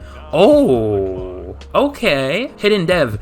84 speed, only 64 strength. I thought he would be more like 69 strength. But that 84 speed is really interesting. Not the best I've ever seen. I meant to say the hidden dev trait is very interesting. But the speed is also pretty interesting, but for a different reason. Well, that was an interesting day in the football world for sure. This and the last little bit are recorded later in the day. And what happened today? Let's see. TJ Hawkinson got traded. Chase Claypool to the Bears. William Jackson to the Steelers. Bradley Chubb to the Dolphins for like a first-round pick and more, which involved Chase Edmonds in that trade. Then the Dolphins add another NFC West running back in Jeff Wilson. Calvin Ridley traded to the Jaguars. I think that's going to be a really nice team next year, honestly, once Ridley's back. Jacob Martin to the Broncos for kind of a lot. Him in a 5th for a 4th. 5th to 4th is a pretty decent trade up. I was so mad when the Seahawks traded Jacob Martin in the Jadeveon Clowney deal. He's been decent. Not quite as good as I thought he would be, but decent for sure. Nyheim Hines to the Bills. Zach Moss in that trade. Rashad Fentanyl to the Falcons. Dean Marlowe to the Bills. Cowboys waived Tristan Hill, thank God. Fuck that guy. And the Seahawks cut Sidney Jones. I don't like that. I'm a big Sidney Jones fan. I don't think that was necessary. I mean, they could at least keep him as like a maybe rotational / depth corner if anyone gets injured. Like, I think he's a good corner. I don't really get that. I mean, I know they have Trey Brown, Tariq Woolen, but I'm not a huge fan of Mike Jackson. He's fine. And I wish they made a trade today. I'm kind of glad they didn't pay like a first plus for Bradley Chubb. That would have been not the best. I mean, I'm not a huge Bradley Chubb stan anymore. I don't know. But anyways, that has nothing to do with this rebuild. Let's look at our draft. So Lamont Bowden isn't quite as good as I thought he would be, only a 76. I was thinking more 78 with a normal, but 76 isn't terrible. I just feel like he's going to be the exact same thing we had there with Brandon, whatever the hell his name was. Jarius Kitchens is a very good receiver, though. He's a 76 overall with 99 speed. Obviously, that hidden dev, he is very good. You know what? I'm going to do the rare spoiling. I want to see what his dev trait is, because I bet it's like superstar. No, it's only star. Okay, that's what I get for spoiling it, I guess. I don't know. But hey, he still looks like a good player. Andrew Macklin is only a 72. I mean, that's not bad. Honestly, after I saw the normal dev, I was thinking he was going to be worse. Just no strength at all. Good awareness, good pass block, everything like that. Jared Baldwin is a 74. He is very good looking, very good run defender, very good speed, decent coverage, I guess. And no, it's not very good, but looks like a good linebacker. It's just weird to me how few actual coverage linebackers there are in drafts. It's kind of weird. Christopher Cumberland, it sounds like Christopher Columbus or something. We moved him down to defensive end. He is a 69 overall. Nice. Jalen Langford is surprisingly good. He's a 73 overall with hidden dev, obviously. Anytime I see Jay Langford, I just think Jeremy Langford, the old Bears running back. But yeah, 99 spectacular catch. That's crazy. Obviously no speed. I would like try this guy out at tight end, but he's only 5'11", 197. That's such a weird build to be like slow and a possession receiver. Like, I don't know about that one. That must be like the minimum size to be one of those type of players in this game. It's certainly interesting. And then I think I just took everyone else and I didn't really get any hits on any of these players. I mean, they're not bad. They'll be fine depth players, but yeah. Carry bracket's interesting because we can either play him at linebacker where he's like a 64, safety where he's like a 65, or defensive end where he's a 66. So we'll see what we want to do. Brian Sanchez was a tight end. I moved him to fullback for some reason. I don't know. Dalton Irving was like a 62 overall linebacker. I moved him to safety and he went up a little bit. And Luke Pugh will be an interesting backup QB. Okay, so here we're going to be trading Jerome Bradford, Kewan Oliver, and Sidney Perriman to the Bengals for a first-round pick and a fifth. Now, we're hoping the Bengals don't win the Super Bowl because, I mean, literally, if they even, like, this pick can't get any worse. Even if they win the Super Bowl, it's going to be 32, but this could be a pick that gets, like, extremely, like, a ton better. So we'll see where they finish. Hopefully, this can end up being, like, at least a mid, or, like, at least somewhere in the 20s, and I'll be happy. And here, we're going to be trading Russell, our third safety, and Stanton, our, like, fifth defensive tackle, for a 2 and a 3 from the Panthers. All right, here is a look at the team going into year number 8 of the rebuild. I can't believe we've already done this many years. If you've made it all the way here, you're an absolute, like, legend. But yeah, year number 8, this is a look at the team. Obviously still actually a decent amount of 49ers players, at least they're like big ones on the offense. Debo, Christian McCaffrey, Trey Lance, Brandon Ayuk, I guess that's it, but it's more than I thought we would have, to be fair.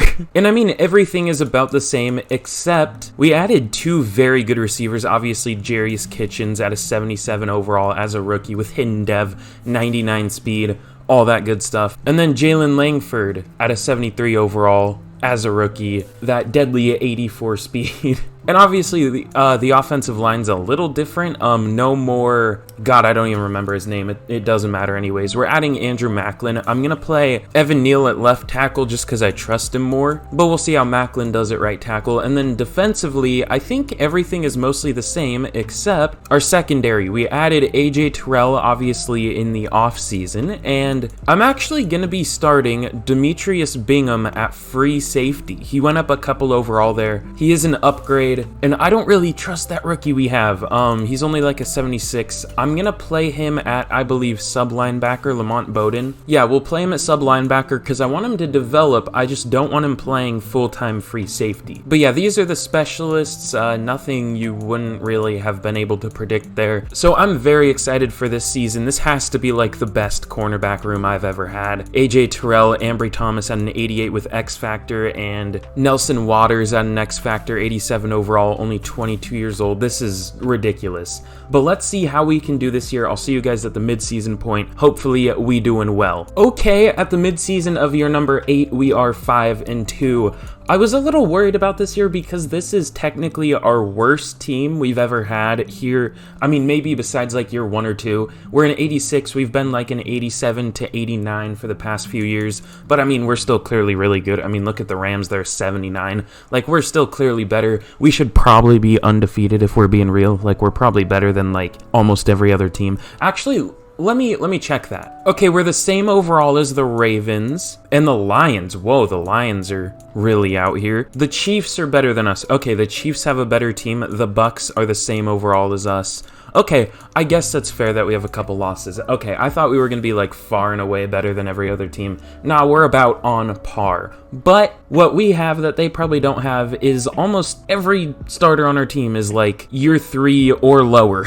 So we're going to develop. But let's see, we have some re-signings here. Ooh, some really interesting. Well, I'm going to start off Luke McKenzie, definitely. 5-year deal, like, what? Well, fuck, okay, that is stupid. I don't know why he rejected us. Demetrius Bingham, I'll re-sign him. Do you want neutral or are you gonna complain too? Okay, cool, he takes it. Also, I picked up like a ton of players in free agency. Kalen Favorite was probably my favorite one. I'm sorry, but yeah, he's a 77 overall at only 23 years old and he was just sitting there. I'm like, what? Well, he was a 76. I moved him down to defensive and he went up to a 77, so that's fun. So Evan Neal, I definitely want back as well. We're probably going to have to go, like, very player-friendly. We actually don't have, like, any cap space left. We'll have to see what we can do for the rest of them. I hope more frees up at the end of the year, but let's get to the end of the year, and hopefully we can make the playoffs. I would sure hope so at 5-2 at an 86 overall, but you never know. It is Madden after all. I'm not even, like, surprised at this point. I think we've missed the playoffs once, We are 11-6. This team is absolutely fucking goated. We're up to an 89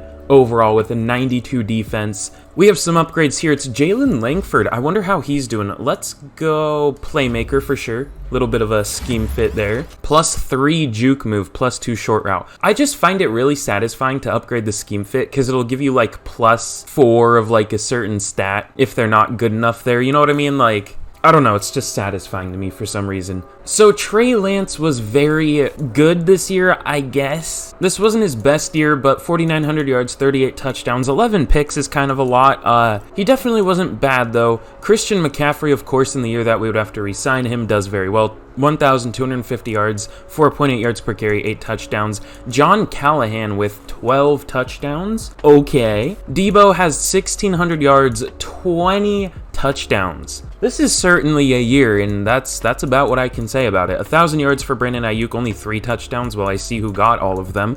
David Kirkpatrick with almost 1,000 yards, 7 touchdowns. Frankie Greenberry, 800 yards, 4 touchdowns. Blocking, not very good from the tackles, but everyone else was good. Wow, we didn't actually have that many tackles. 95 from Lamont Bowden led the team, which, hey, maybe he can win Defensive Rookie of the Year. I hope so. 2 tackles for loss, half a sack, a pick. Maybe not good enough. Only 3 pass deflections and 42 catches allowed. Kind of a yikes. Tackles for loss, 18 from Jamie Andrade, 15 from Nick Bosa, 12 from Luke McKenzie. I hope we can get him back. And sacks, 17.5 from Bofa, 13 from Andrade, 9 from McKenzie, 6 from Kalen Favorite. Wow. As like a depth piece. He was very good. I'm going to have to re-sign him if I can afford him. AJ Terrell with 5 picks. That was definitely a good pickup. Nelson Waters and Alex Rhines each had 2, and then a number of players had 1. So outside of Terrell, not many picks. But let's check out yearly awards. Edward Ayers, he's been a stud for the Buccaneers. Trey Lance at number 4. It seems like play is kind of regressing because that kind of season a few years ago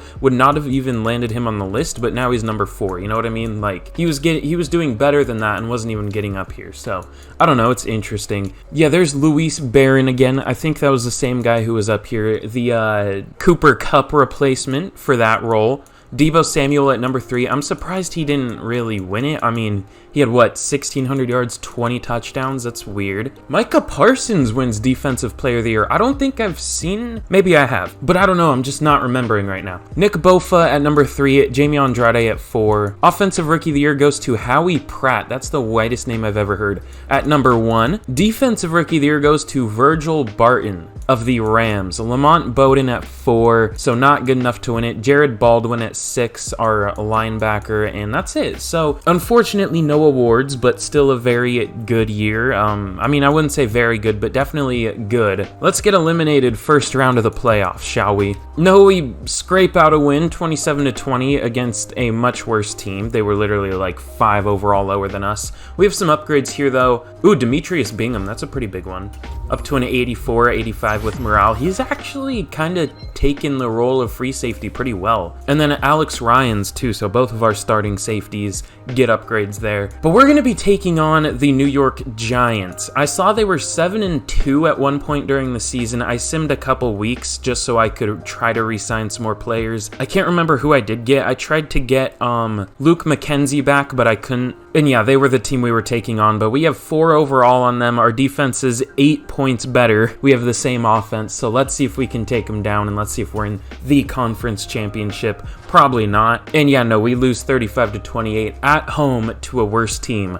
I love this game. I'm actually starting to think maybe the 49ers playbooks aren't the move. Where were we in offense? We were 5th in offense. How about defense? 25th with a 92 overall defense. 11th in points scored. Nice, 69. 13th. Dude, we had 69 and 420. Let's go. 420 points allowed. I'm starting to think this defensive scheme isn't it either. Let me check some stuff out. Least points allowed was the Raiders, but they're a 3-4. Colts. Were they just good because their team was overall good? Or we can try it. I definitely want something different though, because this defensive scheme just isn't working. We're not winning. I think we've won maybe 2 playoff games. We've made the playoffs like fucking 8 times, 7 times. Like, this should be working a little better. All right, we'll try that Frank Reich defensive playbook, you know, not having the best year in real life, but we'll see if that one works a little better than this one. In the Super Bowl, we had the Giants against the Patriots, with the Giants winning. What was the score of that Super Bowl in real life? Okay, so one was 17-14 with the Giants winning, the other was 21-17 with the Giants winning. I thought there was one that was 28-24. Maybe that was the unfortunate Super Bowl for me, you know what I'm saying? The Super Bowl X-Lax, you know what I'm saying? Yeah, the Patriots won that one 28-24. I want to fucking cry. But yeah, the Giants take them down here, thank God. Okay, so it looks like some cap space does free up for us, which is a very good thing. We'll go player friendly for Luka McKenzie. That's a very expensive deal, but I guess he's worth it. Who else do we want? Justin Griffin, definitely. He's not interested, but we'll pay him a lot of money. He takes it. Kalen Favorite, same deal. We'll go very player friendly, and he takes it. He was very good for us. And I'm gonna re-sign Nigel Brown. I don't know why, I just really feel like I should. There's no reason, it's just that gut feeling, you know what I'm saying? I just feel like I should. I could re-sign Trevor Wolf, but at this point, he's just a number 2 tight end. I'd rather pay someone else. I'm sorry, Trevor Wolf, you've been here forever, but like, I'm good. Oh shit. So in the same season, it looks like Christian McCaffrey and Deebo Samuel both retire. Coming off of 2 huge years, I mean, those were like probably their 2 best seasons. Probably not for Christian McCaffrey, but probably for Deebo, 1,600 yards, 20 touchdowns. Like, that's a good way to go out. Unfortunately, we can't go out with a Super Bowl for those 2, but, you know, that's not necessarily my fault. That's the good old Madden simulation. But hey, on the bright side, we have a dev up for David Kirkpatrick, for whatever that's worth. But I mean, we're not too bad off, honestly. We have John Callahan at an 83 overall. I don't know how he's gonna play as the number 1, because running backs that you draft never work out. Like, I haven't seen one do even remotely decent. They get like 2 yards per carry, even if they're like a 90 overall. It's weird as fuck. And then Frankie Greenberry will take over as the number 1 receiver. We have depth there. We have 4 starting level receivers. I'll probably play Langford as the number 3 receiver because he has that superstar dev. Which, hey, by the way, he has superstar dev. I didn't even like point that out. That's pretty huge that he has that. And then defensively, Baldwin unfortunately only has star. Bowden goes up to a star dev, which is very nice for sure. I think I'll just keep playing him as the sub linebacker because, I mean, why not? He'll probably be good there. And then Alex Ryans goes up to X Factor. Hasn't really developed much. Safeties are hard to develop in this game, but at least he has that X Factor. I mean, that'll be nice. But in free agency, there's not a single thing I honestly want to do. There's nobody here that would help us out. I mean, I could go like Jedrick Wills, I guess. Another Macklin at tackle, PJ Macklin. I'll see how these 2 play. If they play well, I'll look for one, but if not, I'll just see you in the draft. Only 7 sacks last year. Ooh. That's in probably a run-heavy run-heavy offense, because that's the Titans. I don't know if they still have the same playbook, but ooh, Jedrick Wills, definitely not. No, not gonna happen. I guess we'll go after PJ Macklin. I don't necessarily trust him, but could be good. And he signs with us. Okay, cool. Ooh. So here in the draft, we are at the number 21 overall pick, Peter Jones. That's kind of a fucking goofy name. A awareness, impact block, maybe good lead block. This guy doesn't look bad, only 21, left-handed just like me for real. Not the most impressive combine ever. I don't know if this guy will necessarily be very good, but let's take a chance. And he has hidden dev. This guy could be good. Let's see. We'll have to see after the draft, which is annoying, but it is what it is. I'm having a hard time knowing what to do here. Our team is loaded with young players. We just don't have anyone outstanding anymore other than like Nick Bosa. Oh, this linebacker looks fucking nice. Unfortunately, we already have like 50. Oh my god. What the fuck? Maybe I go with this dude anyways. That might be the craziest combine I've ever seen. He is elite in everything except strength. And even then, he's not bad. Okay, I'll find somewhere to play this guy. Hugh Faulkner, let's go with him. Hidden Dev, holy shit. That's more of a fun pick than a important pick, because I don't know what we're going to do with him, but that's certainly a fun pick. Here, let's go with Darren Morgan. I said that before I looked at literally anything to do with him, but he had a really good combine, A awareness, medium route, break tackle. Looks like a good player. Let's go. He can be our number 2 tight end. Not a dev trait, but could be a good overall. We'll see. I'm kind of just speed running this bitch, you know what I'm saying? I don't really know what to do here, and we're getting to the end of the rebuild anyways, so these are kind of just flyer, fill out the roster picks. Hey, I see elite traits, I see A's. Simple enough for me. Let's go with them. Hidden Dev, beautiful. Okay, well, I had to try. I didn't think that would be that low, though. Jesus. We would have to do that trade like 5 times for that to go through. Fuck that. So this draft wasn't as good as I thought it was, I'm not gonna lie. I thought we scored on like 3 75 pluses at least. Peter Jones is only a 72. I thought he would be a really good player. He's really well balanced, I'll say that. There's nothing about him that's necessarily bad at all. Not the strongest in the world, which is weird for a power type player, but hey, whatever.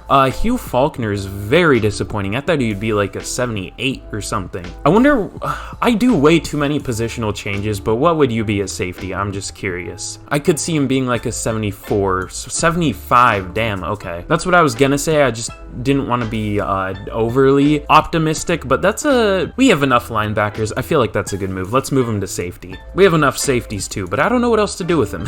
Darren Morgan is a 74, unfortunately no dev trait, but will be a good number 2 tight end at the very least. Will Hearns is a 72, not too shabby at all. And then the last pick I took was Tyrone Stanford, didn't have a dev trait, and then I just simmed out the rest. They took an okay running back. Does he have a dev trait? No. Another power back. We don't need more power backs. Our entire room is power backs. We don't need another one. LaMichael Ross, 69, nice. All right, so here is a look at the team going into year number 9, the second to last year of the rebuild. Wait a minute. Okay, there we go. Why was Thurman not starting? That was weird. I'm gonna have to reorder the depth chart again, because that just messed everything up. But on offense here, obviously Callahan starting at running back now, and I'm gonna put Ayuk as the number 4, because I want to get these younger receivers more playing time. This isn't necessarily a rebuild year, but I definitely want it to be a building year, I guess I could say. I want to get some of these younger players better to prepare for the final year of the rebuild. Obviously, defensively, we're relatively the same, just some newer depth. Actually, not really. We're pretty much exactly the same. And we actually have this linebacker, Justice McKinney. Something interesting about him, though, is he has 72 finesse moves. I saw on the depth chart that it was trying to play him at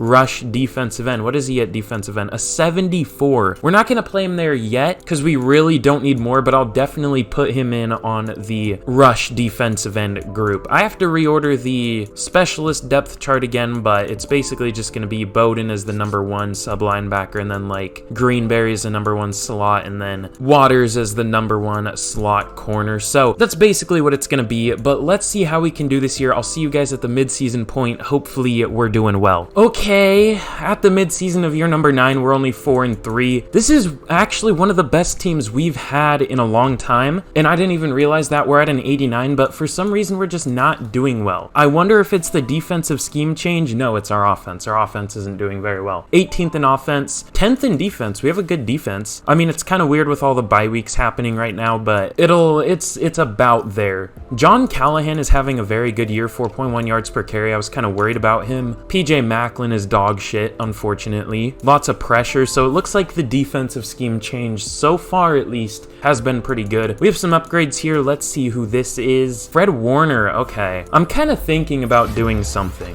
I don't know if it's a good idea, but it's certainly an idea. All right, I hope I don't end up regretting this, but we're trading Fred Warner, Brandon Ayuk, and Teague for Lamb from the Browns. He's a receiver. I think he's only like 25, 26, has X factor, and those were 2 or 3 players that won't really have a role on our team next year because they're going to regress really hard. Joe Lamb is 25, has a superstar X factor, is an insane deep threat. He looks very good. That really only creates a hole for us at linebacker, and we have Justice McKinney. We have depth linebackers already. We'll be probably fine. I like that move for us, honestly. We have some re-signings here, to say the least. 1, 2, 3, 4, 5 players 85 or above. 2 players above an 80, and then 1, 2, 3, 4 players above a 75. So this might be a little tough. We'll offer Nick Bosa neutral.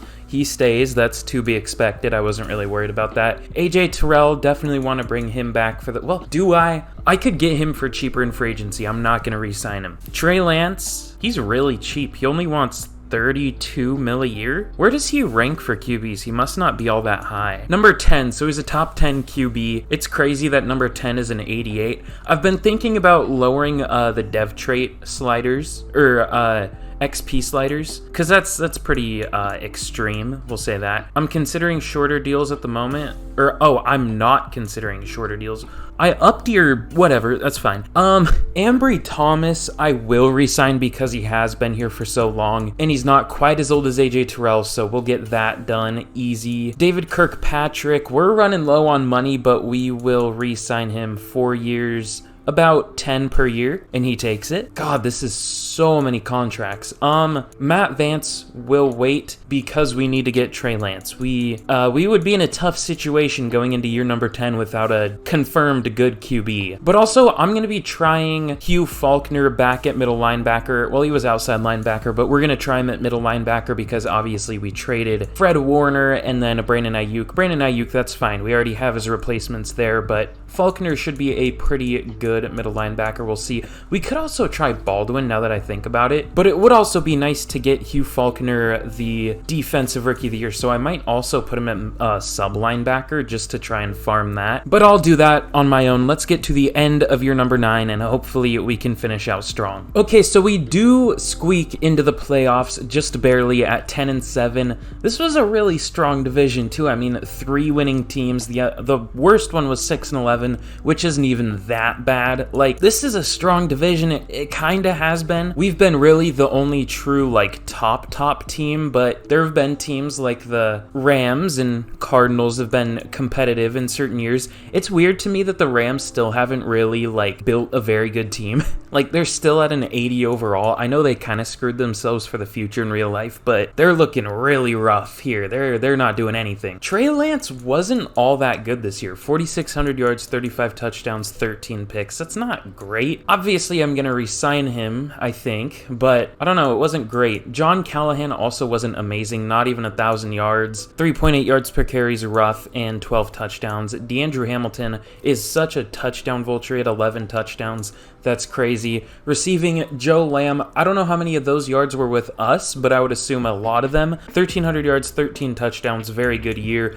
Glad we traded for him. Frankie Greenberry with 1,000 yards, 7 touchdowns. Jarius Kitchens, 909. And David Kirkpatrick, almost 900 with 3 touchdowns. Even Jalen Langford did a little bit, so that's fun. Blocking, PJ Macklin's good. Okay. I mean, he is a right tackle. Letting up 8 sacks is about like the very highest amount you would hope for. Definitely not bad though. Evan Neal let up 14. He's been really bad for us, honestly, but I am scared to trade him away and end up with someone even worse, so we're not going to do that. Justin Griffin was very good. Matt Vance and Caleb Thurmond were meh. I don't think I'm going to re-sign Matt Vance. Wow, we're getting like no tackles on defense, which is kind of a good thing. It means our offense is, it means our defense is getting off the field really quick, which is nice. Ooh, we had some good defensive stats. Lots of tackles for loss and lots of sacks. 18.5 from Bosa, 16 from Andrade, 12.5 from McKenzie, 6.5 again from Kalen Favorite. He's been a really big surprise. He was just a random street free agent. And interceptions, ooh, that makes me want to re-sign him. Oh, and he had a pretty good amount of pass to... Okay, we'll re-sign AJ Terrell if we can. 4 interceptions from him. 4 from Lamont Bowden. Whoa. 90 tackles, 4 tackles for loss, 4 picks. He was pretty damn good as our backup free safety. We might have some controversy on this team in a good way. 2 picks from Ambry Thomas and then only 2 from the rest of the team. So not many interceptions, very top heavy. Yearly awards, our offense was not very good. Joe Burrow wins like his 3rd MVP. maybe 4th. Nobody up there for MVP on the 49ers. Did I see Devin Duvernay up there on the Raiders? That's interesting. He's probably like 32 at this point. Finally, a Rams player doesn't win Offensive Player of the Year. It goes to Chris Godwin. Thank God. I'm sorry. Joe Lamb up there at number 7. Okay, you love to see that. Nick Bosa wins another Defensive Player of the Year. I want to check the all-time stats. Jamie Andrade at number 5. Offensive Rookie of the Year goes to Eric Ward. Eric Ward. Was that a safety for the 49ers? No, I'm thinking of Eric Reed, and I'm mixing him with Jimmy Ward, another 49ers safety I don't like very much. Interesting. But Darren Morgan at number 10, that's our backup tight end, I believe, and then Defensive Rookie of the Year goes to Alex Fisher. Hugh Faulkner all the way down at number 8. I was hoping you would be up there, but didn't really do a whole lot. You hate to see it. But we're taking on the Giants here. Let's be real. We're gonna lose this game. Let's just rip off the Band-Aid. Now that I say that, we might not, but we're going to. Let's be real. Yeah, we get smoked. What is it with us in the playoffs? We just don't do anything. It's annoying. We have such a good team. All right, so for the final Super Bowl that we're going to end up seeing, it's going to be the Buccaneers taking down the Texans 28-14. One of the best teams from last year and one of the worst teams from last year in real life. That's something. So for re-signings here, we luckily do have some money. So Trey Lance wanted a longer deal? That's a lot of money. Good Lord. You know what? Nah, we'll offer him this. It's probably going to be cheap this year. It'll actually probably work out very well for us because it's going to be a long one. It's probably going to backload the hell out of it. So that's a good thing. AJ Terrell, we definitely want back. We're not going to have any cap space after it, but we definitely do need him. And he comes back on a 1 year, perfect. Everyone else, though, we don't need the touchdown vulture in DeAndre Hamilton. He's not that important. Again, I just feel like Nigel Brown is our lucky charm. We'll re-sign him for another 1 year deal. Take us to the promised land. I don't know why he's the player I picked as like the luck player. I don't know. I just got that feeling, you know what I'm saying? And I guess we'll re-sign Michael Dixon. Here we're going to be trading Forbes, our like 5th receiver, Bradfield, our 3rd tight end, and Jones, our 3rd left tackle, to the Texans for a 1st and a 2nd. This is kind of a steal. I'm sure those players will help the Texans out a lot more than they help us out, and this could juice the Texans. Like, they could be like amazing next year, because you got to remember, they were already in the Super Bowl. They lost it, but these could be like some missing depth pieces that could really help them out. You never know. So this could make sense for both sides. Okay, yeah, Forbes is their 3rd receiver right now. Bradfield is their number 2 tight end. And Jones is borderline their starting left tackle. And at the very least, they can do something with one of these linemen and play them at right guard. So that makes a lot of sense for both teams. 3 pretty much starters for them and a 1st and a 2nd for us. So I like that. So with the 20th overall pick in the draft, I think I'm going to go Jamal Perkins. Is a very fast linebacker. Good Lord. 4.4 flat at the combine, 4.34 at his pro day. Strong as well. It says he only has decent strength, but 20 reps when you're running a 4.4 flat is pretty good. Amazing vertical jump. Dude just looks very good. A awareness, B man, B zone, B play rec. Looks definitely a little more like an athlete than anything, but is very decent. We'll say that, just as an overall linebacker. So let's take him, and he has hidden dev. 91 speed. I was hoping that would even be a little faster. I'm surprised it's not, but this dude looks very good. With our next pick, we're going to go Byron Holmes. It's kind of hard to know what to do here because when you look at our roster, we have like younger players everywhere. We are just kind of lacking that like top tier talent. Like we have Nick Bosa, obviously, but that's really our only like truly elite player. I mean, we have players around a 90, but that's our really only like really high overall player, which, you know, it's not a bad situation to be in,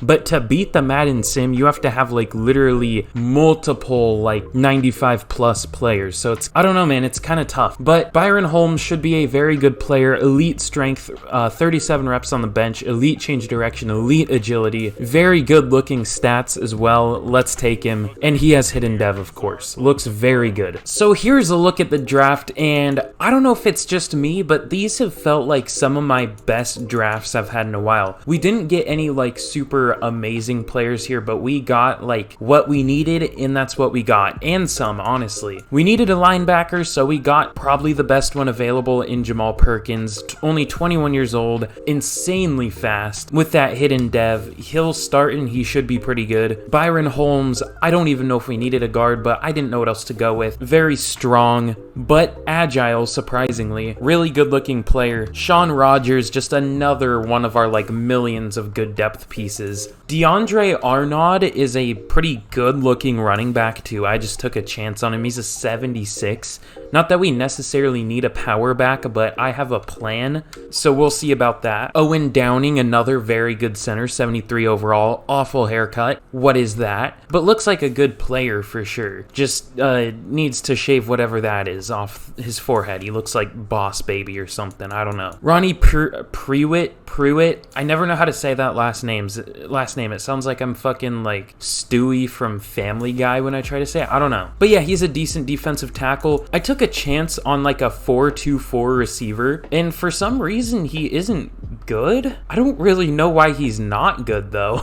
I mean, he passes the eye test completely. I guess just no hands, kind of an MVS type. Well, I don't think he's big, is he? So he's not no, he's not really the MVS type, but like, you know what I mean, fast but no hands. And then just some decent players down here. So very good draft. We didn't really have many needs, so I didn't know what to do here, but we got some very quality players. Here we're going to be trading Chisholm, however you say his last name, our third running back, and not Tony Lippett, this random QB I picked up named Lippett or Lippett. I've never known how to say that last name. It's one of the two. I just woke up if you couldn't tell. But we're getting a first, a third, and a fifth out of that. I don't know what we're going to do with these picks, I'm going to be honest, but I'll find something, maybe. We're going to be doing some big trades in this final year. I want to push this team over the edge. I want to trade as much like depth as I can without, really screwing our team over. So here we're going to be trading Macklin, Downing, and Ambry Thomas for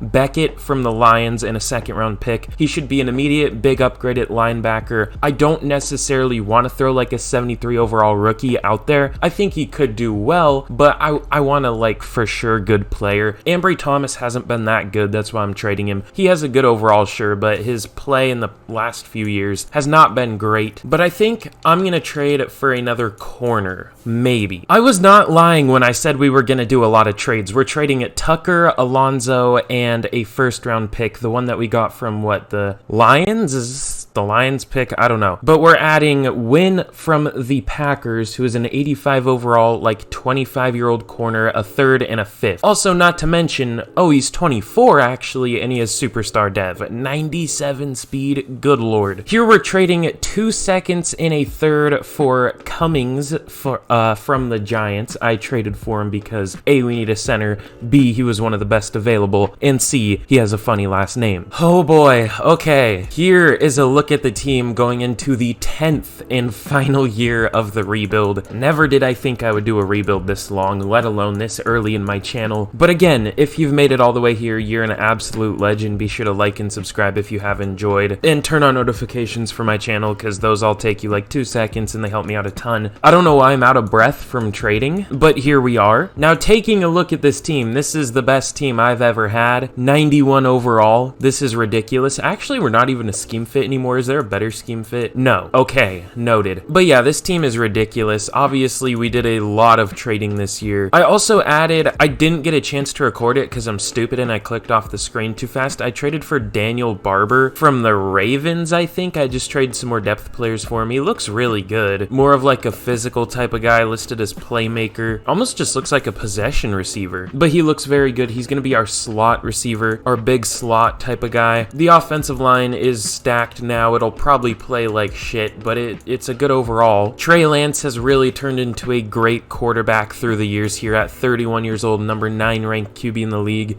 He has weird stats, like most of his things are amazing, and then he has like 79 deep accuracy, 82 awareness, like, I don't know, dude. And then defensively here, obviously a lot more trades. I would say maybe the MVP of the rebuild, I don't know if I would necessarily say that, but Jamie Andrade has really developed the most out of anyone here. He started at like a 74 when we drafted him, up to a 96 overall. Not much of a pass rusher still, but very good run defender. And he plays like a very good pass rusher, which is interesting to say the least. But the dev traits here are just beautiful. Like almost every single starter has a dev trait. Chris Nix is the only one, which I could trade for a defensive tackle, honestly, if I wanted to. I don't know if I'm going to, but I could. This team is just absolutely loaded. 1, 2, 3, 4, 5, 6 X factors on defense, 2 on offense, and of course the generational player Nelson Waters. He is a 92 overall at only 24 years old with a superstar X factor,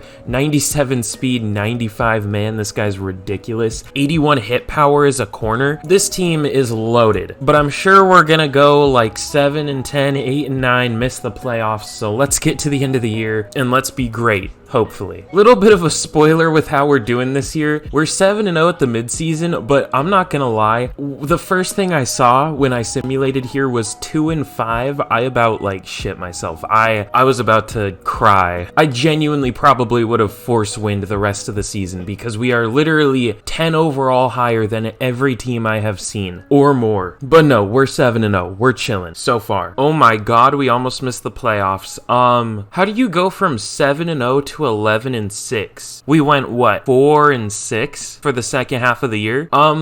That's not ideal. I might make some benches here ahead of the playoffs. So Trey Lance has been good throughout the rebuild, but he has not been great. 35 touchdowns, very good. 14 interceptions, horrible. Like, I don't know. John Callahan wasn't very good as our running back. Our receivers were very good. 3 1,000-yard receivers, nice. Blocking, PJ Macklin was dog shit. Everyone else was decent. Griffin wasn't all that good. Cummings was very good. For sacks, we had a good amount for sure. Andrade and Bosa were very good. Luke McKenzie had a down year, which is unfortunate for the last year. Interceptions, Nelson Waters with 5 led the team, but outside of him, not many. Demetrius Bingham with 2, and then MVP goes to Josh Allen, who's still in the league. That's crazy. Frankie Greenberry at number 8 for Offensive Player of the Year. You love to see it. Defensive goes to Nick Bofa. Jamie Andrade at 3. You love to see it. And nobody else in awards, unfortunately. I mean, maybe like positional, but not there. So we were 7th in offense, which is